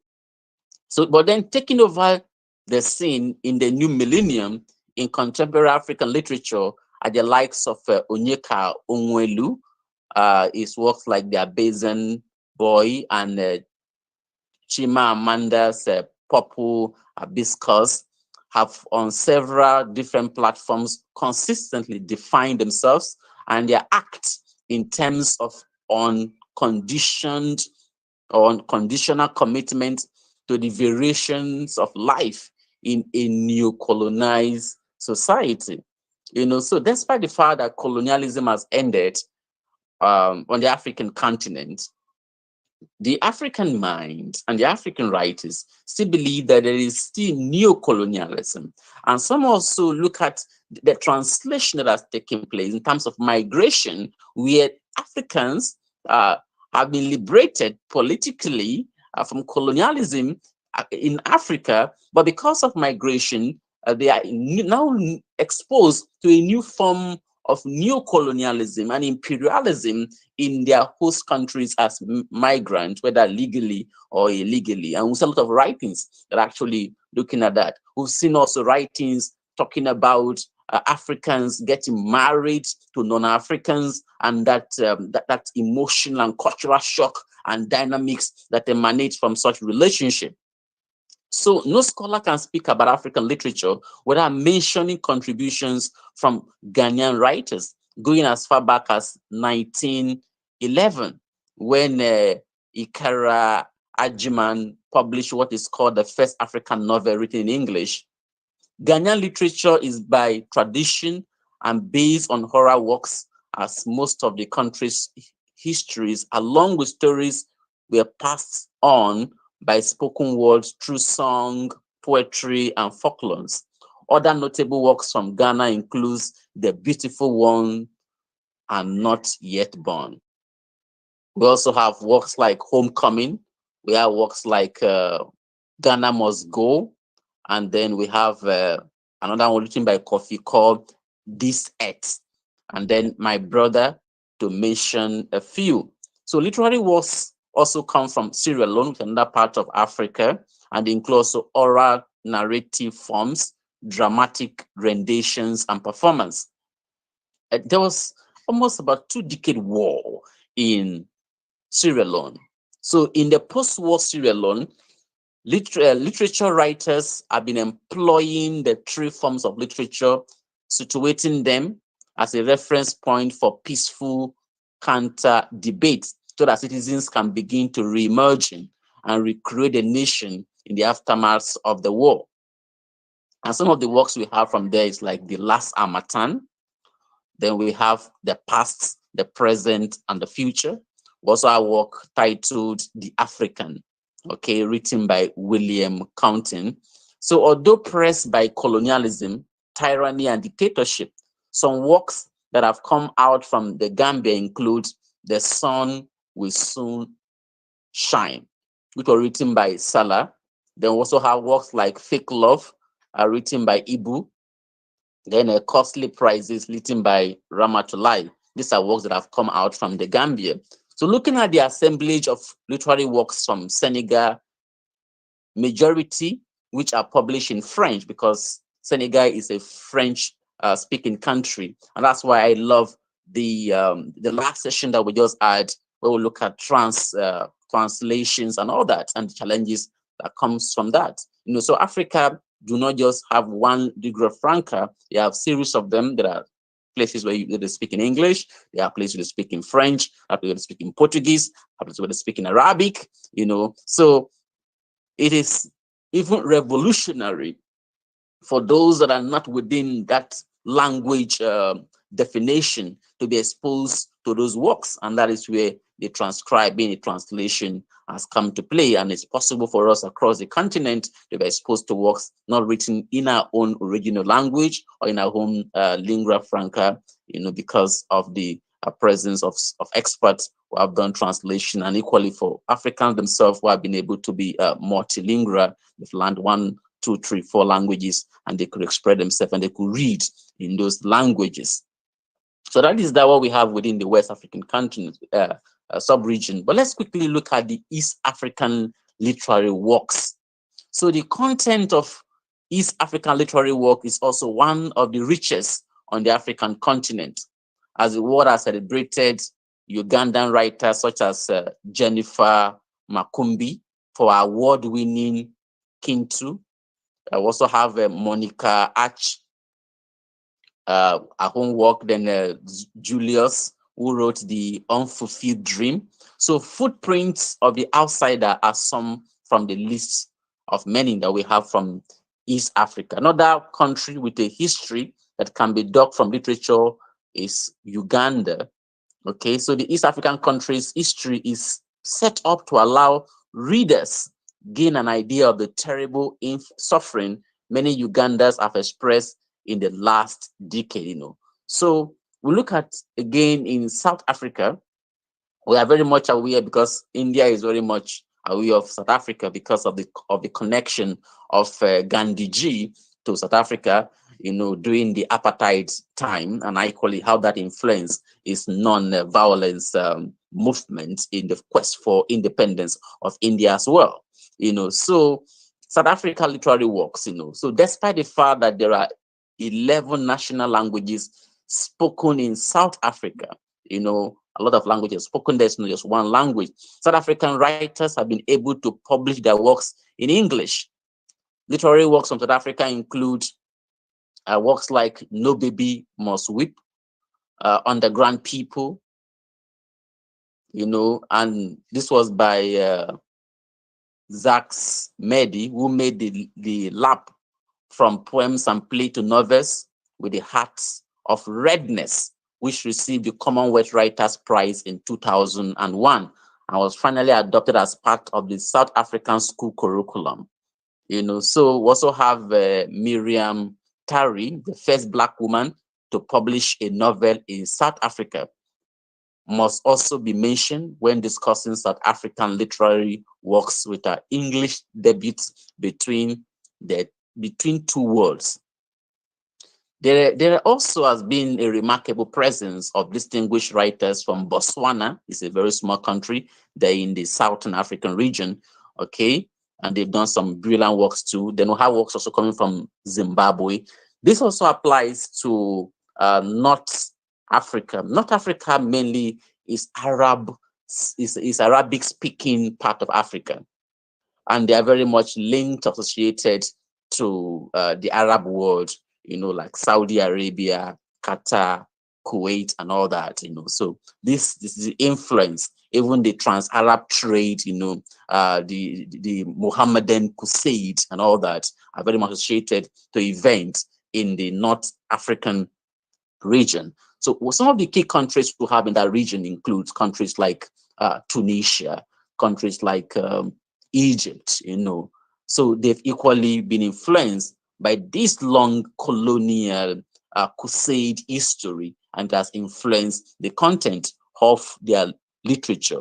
So from ancient storytelling and travel writing to modern play and novels, North African literature from Morocco, from Algeria, from Tunisia offers a colorful blend of both traditional and contemporary literary forms.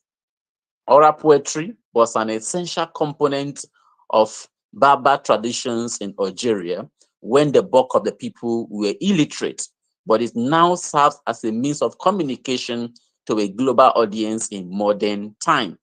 Migration, exile, poverty, suffering, courage, bride theft, and battle are recurrent themes in North African versions and works, as are more or less the same principles, characters, and events, which are portrayed differently depending on local context and the audience. So, additionally, works of literature from Tunisia span two languages, Arabic and French, showing a distinct cultural wealth from authors across that country as well. So this is what we see, then if you go to Egypt, you also see how the Egyptian literatures have a vastly rich and diverse history of prose and drama, with works such as Terrier Tales, plays from the Egyptian Revolution, edited by Mohammed Habitre and Rebecca Mogra. So we also see another work that is titled The Spider's Room, written also by Mohammed. We also have a work called A Border Passage from Cairo to America, A Woman's Journey by Rilia Hamed. So then, as we proceed, let's ask ourselves this question. What is the function of literature in Africa? So the literature functions in Africa. So as elsewhere, Fundamentally, the presence of African literature has been to elaborate on historical and social phenomena told by a few Africans, particularly referred to as the first wave of writers. So those writings that focused on historical and social phenomenon, that is the first wave, the first group of writers that emerged on the African continent. But with time, things began to change as we now have the internet. We have a young crop of people who have traveled to different parts of the world.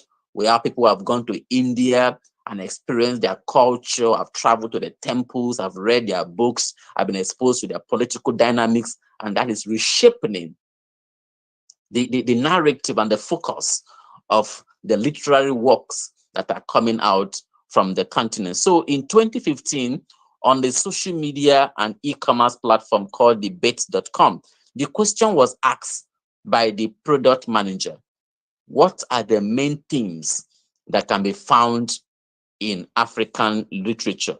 Most of the responses coming from mostly non-Africans has themes in African literature were cultural values, colonialism, slavery, and the struggle against it, post-colonial disappointment, love and modernism, struggle for freedom, emancipation, war, drought, spirituality, culture contact and conflict, alienation, gender, poverty porn. But these are a few of the perception from outside Africa, except for two responses which emanated from Nigeria in contemporary times, are transforming the characterization and the characteristics of African literature into slave narrative, protest against colonialism, call for independence, African pride, hope for the future, and dissent. So how African authors being able to showcase the Africanness in contemporary time for Africans and non-Africa is profound, as it can teach us about ourselves and redefine the perception of outsiders of what is obtainable within the African continent. So far, the personals and works of literature are like to a copy to the reader's face, beckoning you to create parallels and see yourself in one of the characters about the human existence, about culture, about words. And for those comfortable with the norms, break the stereotype and opens the door for new writers. One of such recent breakthroughs is in the story of Musa Ajayi, a young farmer and businessman who is reported to make $250,000 writing romance novel in Hausa, a local language. And luckily for him, he has readers, because Nigerians not just write in English, they equally write in their local dialect, especially the three major dialects in this country, which is Hausa, Igbo, and Yoruba. And we have hundreds of thousands of those who are fluent and able to read and appreciate works from that era and from within those languages. Let's now look at the new media and publishing African works. How has the new media influenced the transmission of and penetration of works from the African continent? So in the traditional world, African writers share their works through local and international publishers, which then end on shelves in bookstores where readers can consume it by buying and reading, or by borrowing, sometimes photocopying those works, sometimes there's piracy and all that. But this analog method is transforming rapidly through online media. Non-Africans have continued and have contributed to African literature, which is centered on prose works and future stories told through the eyes of a foreign observer, frequently depicting Africa in a negative light, emphasizing the continent's negative aspects. As Chinua Achebe said, until the lion learns to write, the tale of the hunter is glorified in his hunt. The clarion call has been obeyed as the last decade has witnessed the arrival of contemporary writers, with many African writers now on the scene. The role of the media today is becoming even more specialized, hinged on the digital media achievement in relation to the internet, with new media online platforms such as Okada Books are now offering readers not just in Nigeria but across the world a revival of outstanding and inexplainable literary masterpiece, which has been brought back in style and made available digitally. Okada Books is utilizing mobile technology across sub-Saharan Africa to build a nation where books are available and affordable so that everyone has access to African literature and can also publish literary works and be viewed immediately it is published. Okada Books says it is providing a platform for local Nigerian literary talents that is both culturally and economically available and valuable. As an author does not have to pay to publish on Okada Books, unlike the usual sourcing and contracting of publishers and marketers. All you need is a killer story, a registered account, and 5 minutes, you are done, as says Okada Books. An author work can benefit from social media as it allows them to engage with readers, follow writers, and the publishing community. The infusion of the new media platform has also seen a variety of websites launched to host and serve as an online literary resource for African literature. Works of Tales and Word of Tale is a website preserving a collection of folklores from Africa as at the time, as at least 2022, that was still up and running. There was a total of about 88 works from Africa, which include 4 books of stories, 28 South African folklores, 14 Nigerian folk tales, and 10 Zimbabwean folk tales. They were all available on that website. So in 2009, in order to promote a literary culture in Africa and around the world, the Writers Project of Ghana, WPG, an international literary organization based in Ghana and in the United States, was launched. The platform is currently supporting a literary culture for Ghana so that Ghanaian writers can explore and affirm their identity and culture. The traditional media was employed to achieve and to sustain this, including public readings and poetry recitals, a weekly live on-air radio program, writing workshops, online publishing, and the establishment of a small press. Africa's situation is in part projected or constructed by African authors. In West Africa, contemporary Ghanaian writers have adopted digital technology as a way to promote traditional ways of telling stories into their books. Publishers such as Macmillan and the rest, Feminist Press, Penguin, Random House, have since made available an e-books of Ghanaian literary works. Any website can allow social interaction, is considered a social media site, and we have a lot of them. And sometimes you see a snapshot of these works on the usual platforms like Facebook, MySpace, Twitter, and that. So this is what we have seen that has played out on the African continent. Early in 1998, Zimbabwe International Book Fair was hosted in the country capital, Harare. It was there that Haile Mazuri came up with the idea of a list of Africa's 100 best books in order to direct the world's attention to the achievement of African writers who had their works published during the 20th century, where there was no internet. Today, through the internet, the African writers and the African Studies Center, Leiden in the Netherlands, have compiled and made available a dossier on Africa's 100 best books for the 20th century project. So this is what we are. So now with internet, we are able to access a lot of works from the African continent.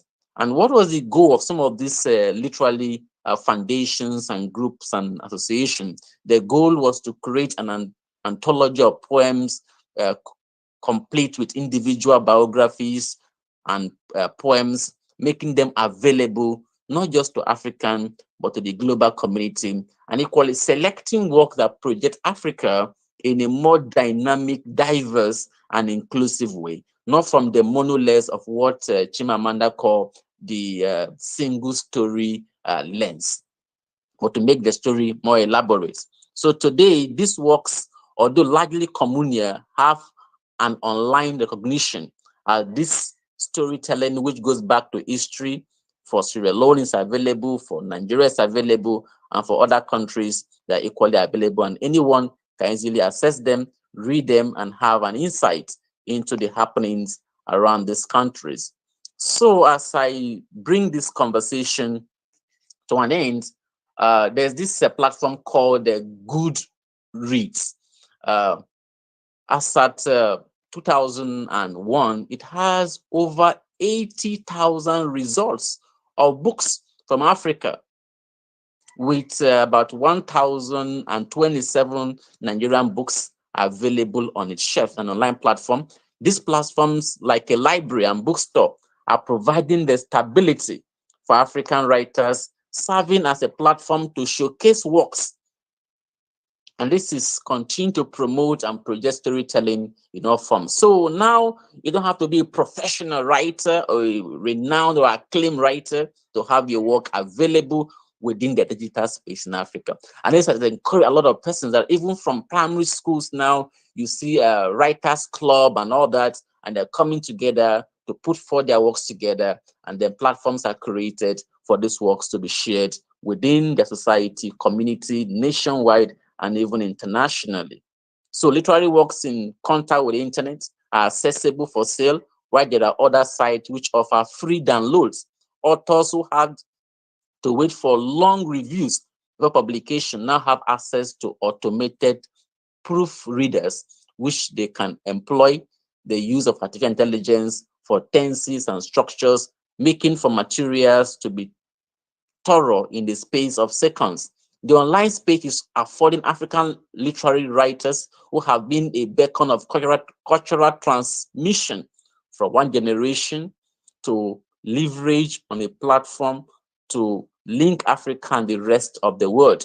Though this also has its own challenges. There are debates about the quality of this production. Those of the older generation, the first generation, like Wole Soyinka, Achebe, or Kadigbo, are equally complaining from that generation that the works that are coming up in this time has some limitations around in terms of quality and all that. But then, in as much as we talk about the limitation, we're looking about the availability and the space that has been created, why we should equally pay some attention to mediating in trying to enhance the quality of some of these writings. So in conclusion, I will simply say that the digital platform has opened up a new horizon for African literature. And now we can tell more stories from more angles, more cultural dynamics, and the world can read these stories and get us engaged. And we can equally read stories from others, part of the world, and infuse them in telling our own stories. So on this, I'll say thank you once again for listening to me, as the platform will be open for some questions. Thank you once again. Thank you very much. Thank you, Dr. Desmond Okocha, for bringing into light African literature in this FDP. Now the session is open for discussion, please. Any questions?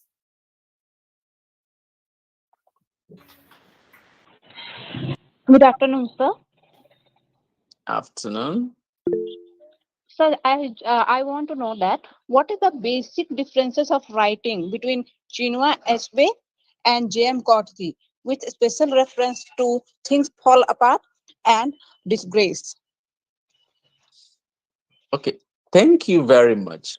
There is the belief that Chimamanda is the rebirth or a modern version of the writer of Things Fall Apart, because the style is now much different. The difference is mainly in the themes. they both spoke or are speaking to the themes of their times. You pick Things Fall Apart. Things Fall Apart is a response to a Western narrative on colonialism and the African identity. Then you look at the writings of Chimamanda.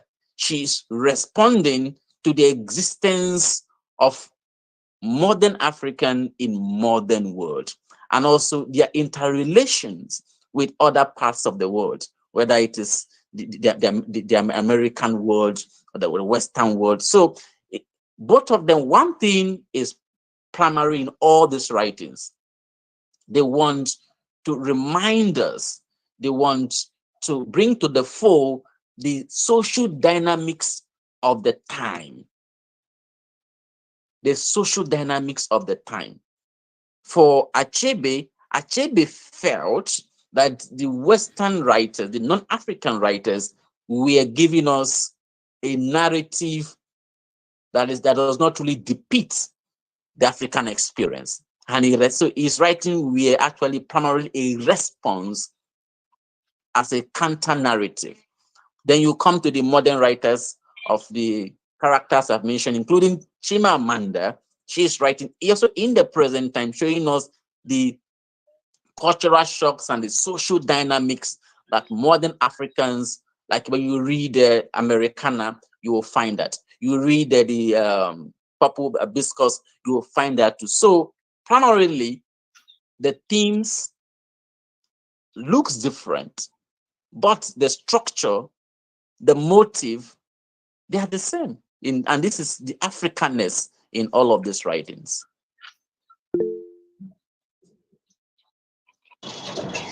Thank you, sir, for the information. Sir, You're hello. Hello, sir. Good Yeah, afternoon, go sir. on. Yeah, go on. Very long information for about African literature. In the African literature, how many clans are living in this present clan? Okay, thank you very much. I think I've had this kind of question a lot of times. But right now, there are more than 3,000 clans within the African nation. Because I told you, Africa is not a country or just a single nation. Africa is about 54 countries. 54 countries are in Africa. And that is, and I love this, I love this question. And I know that Prof asked this question deliberately to educate us. Because most times when we pick, just for instance, I did my MA and PhD in India.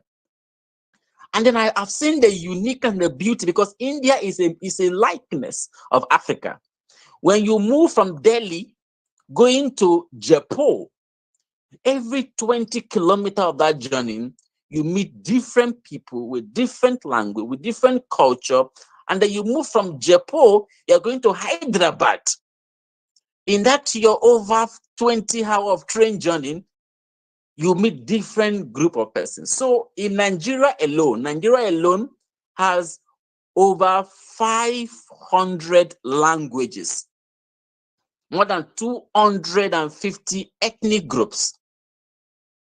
So our story should be seen from a multi-perspective. And sometimes why no single literature tells the complete story of the African continent, as no single literature from India tells the complete story of the Indian people, but it's a slice of that pyramid of stories and experiences. Thank you very much.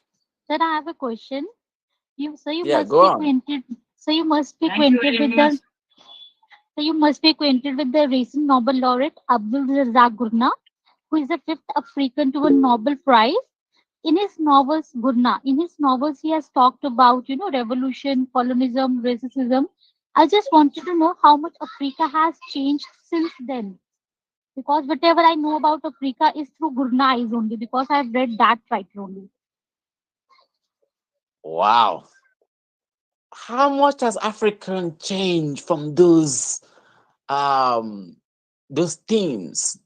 One is based on perspective. For me, I see a little change or a reemergence of those challenges wearing new clothes. You know, we shed off certain societal challenges and then recolor them, remarch them in a new way. So primarily, prior to independence, the challenges were coming from the colonial masters.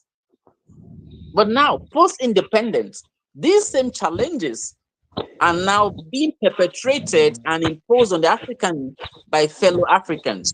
So there's still issues of racism, we still have issues of poverty, we have issues of all these issues we've mentioned, they are there. What has really changed now is who is responsible for these problems. In the writings of Achebe, in the writings of Kofi in Ghana, you'd find the perpetrators of this being the colonial masters.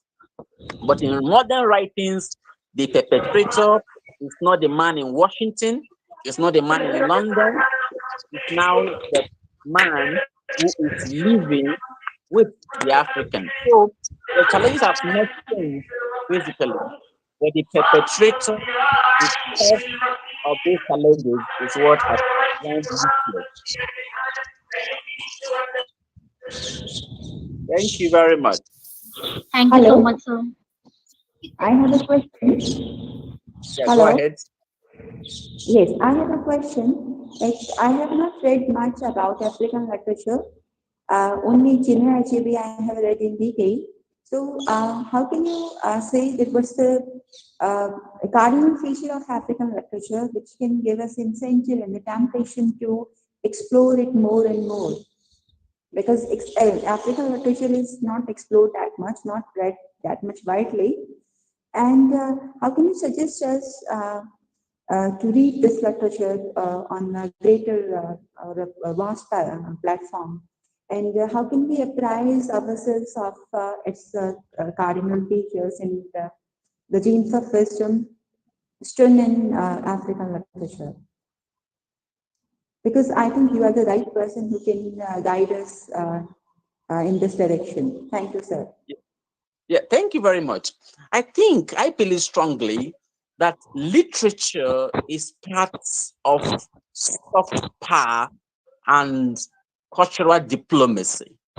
As we've seen what the French have done, the French have come down to different parts of the world, especially Africa, to open their French Institute, where they expose us to African literature, to French literature, French culture.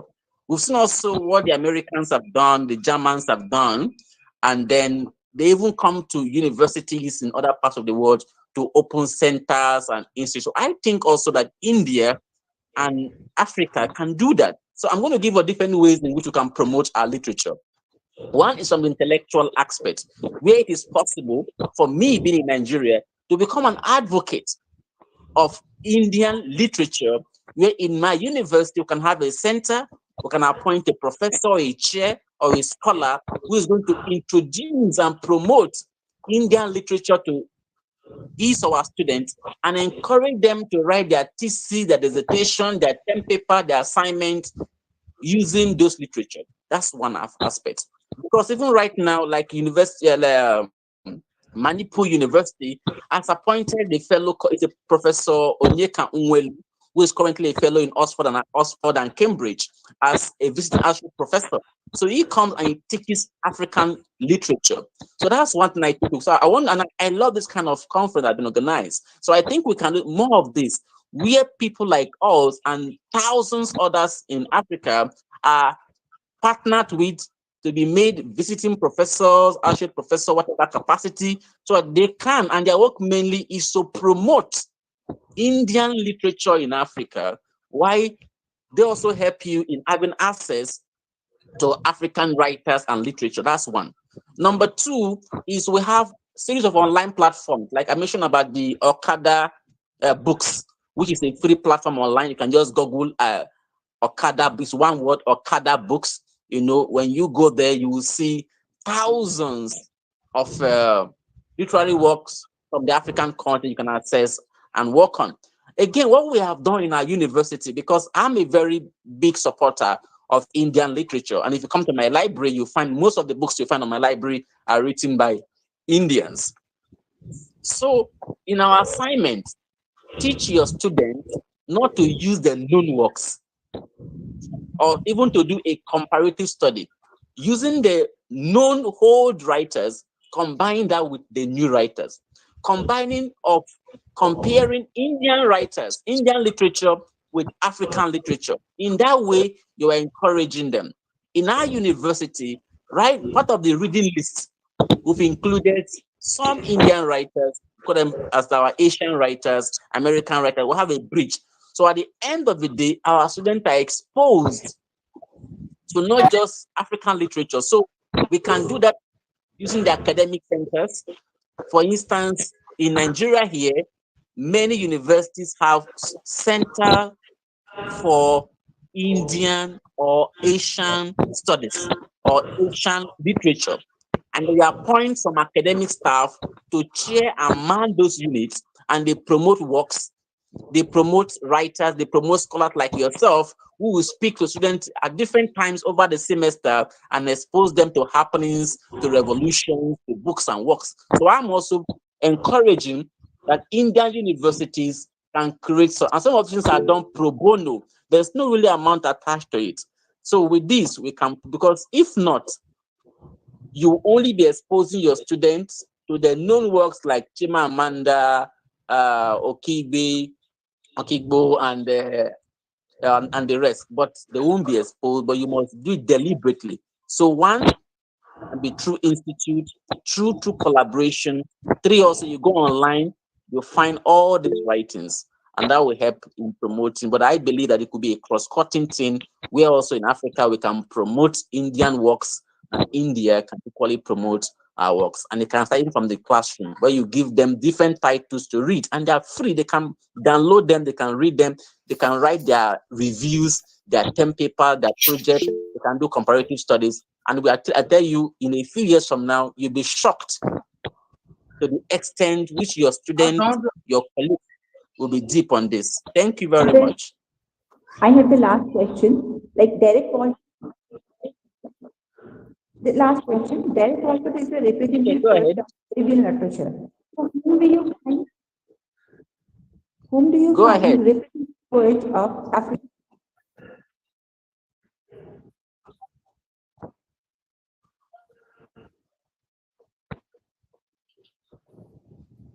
Okay, that's fine. So let me use that quickly. Probably even I will still send some materials on that through the convener of this event.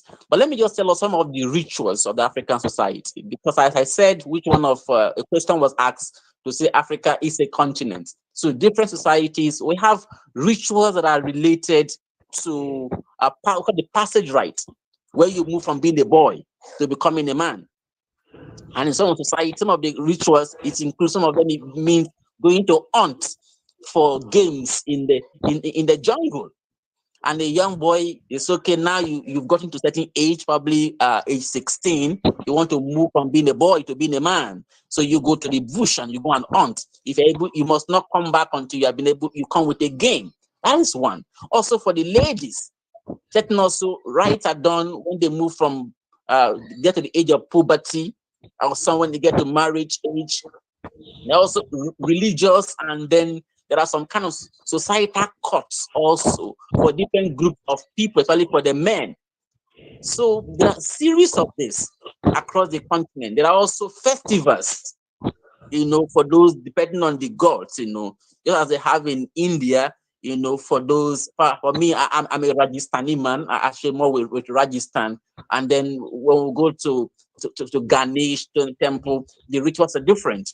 So the same thing in Nigeria, there are those that are traditionalists, and they have the god of fire, they have the god of the river, they have a lot of what they call the Mami water, the god of the sea, probably a female goddess, So there are series of rituals, and every community, and sometimes these rituals are associated with the history, the culture of society. It gives you an insight into the interpretation of reality. So what I'm going to be doing, I'm going to send some of these materials to the moderator of this session, and she can share with us so we can have across the continent, and you'll be shocked at a lot of things you can learn, which can even influence your writing going forward. Thank you very much.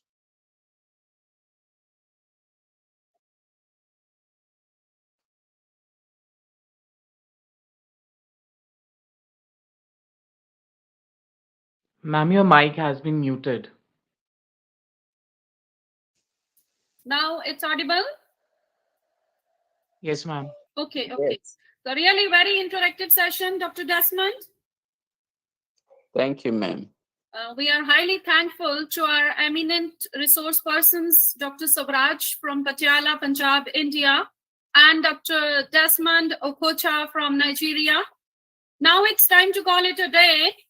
My big thanks to all the academicians, faculty members, and research scholars for their patient learning and listening and for their cooperation. Have a wonderful day. Thank you. Thank you all. Thank you.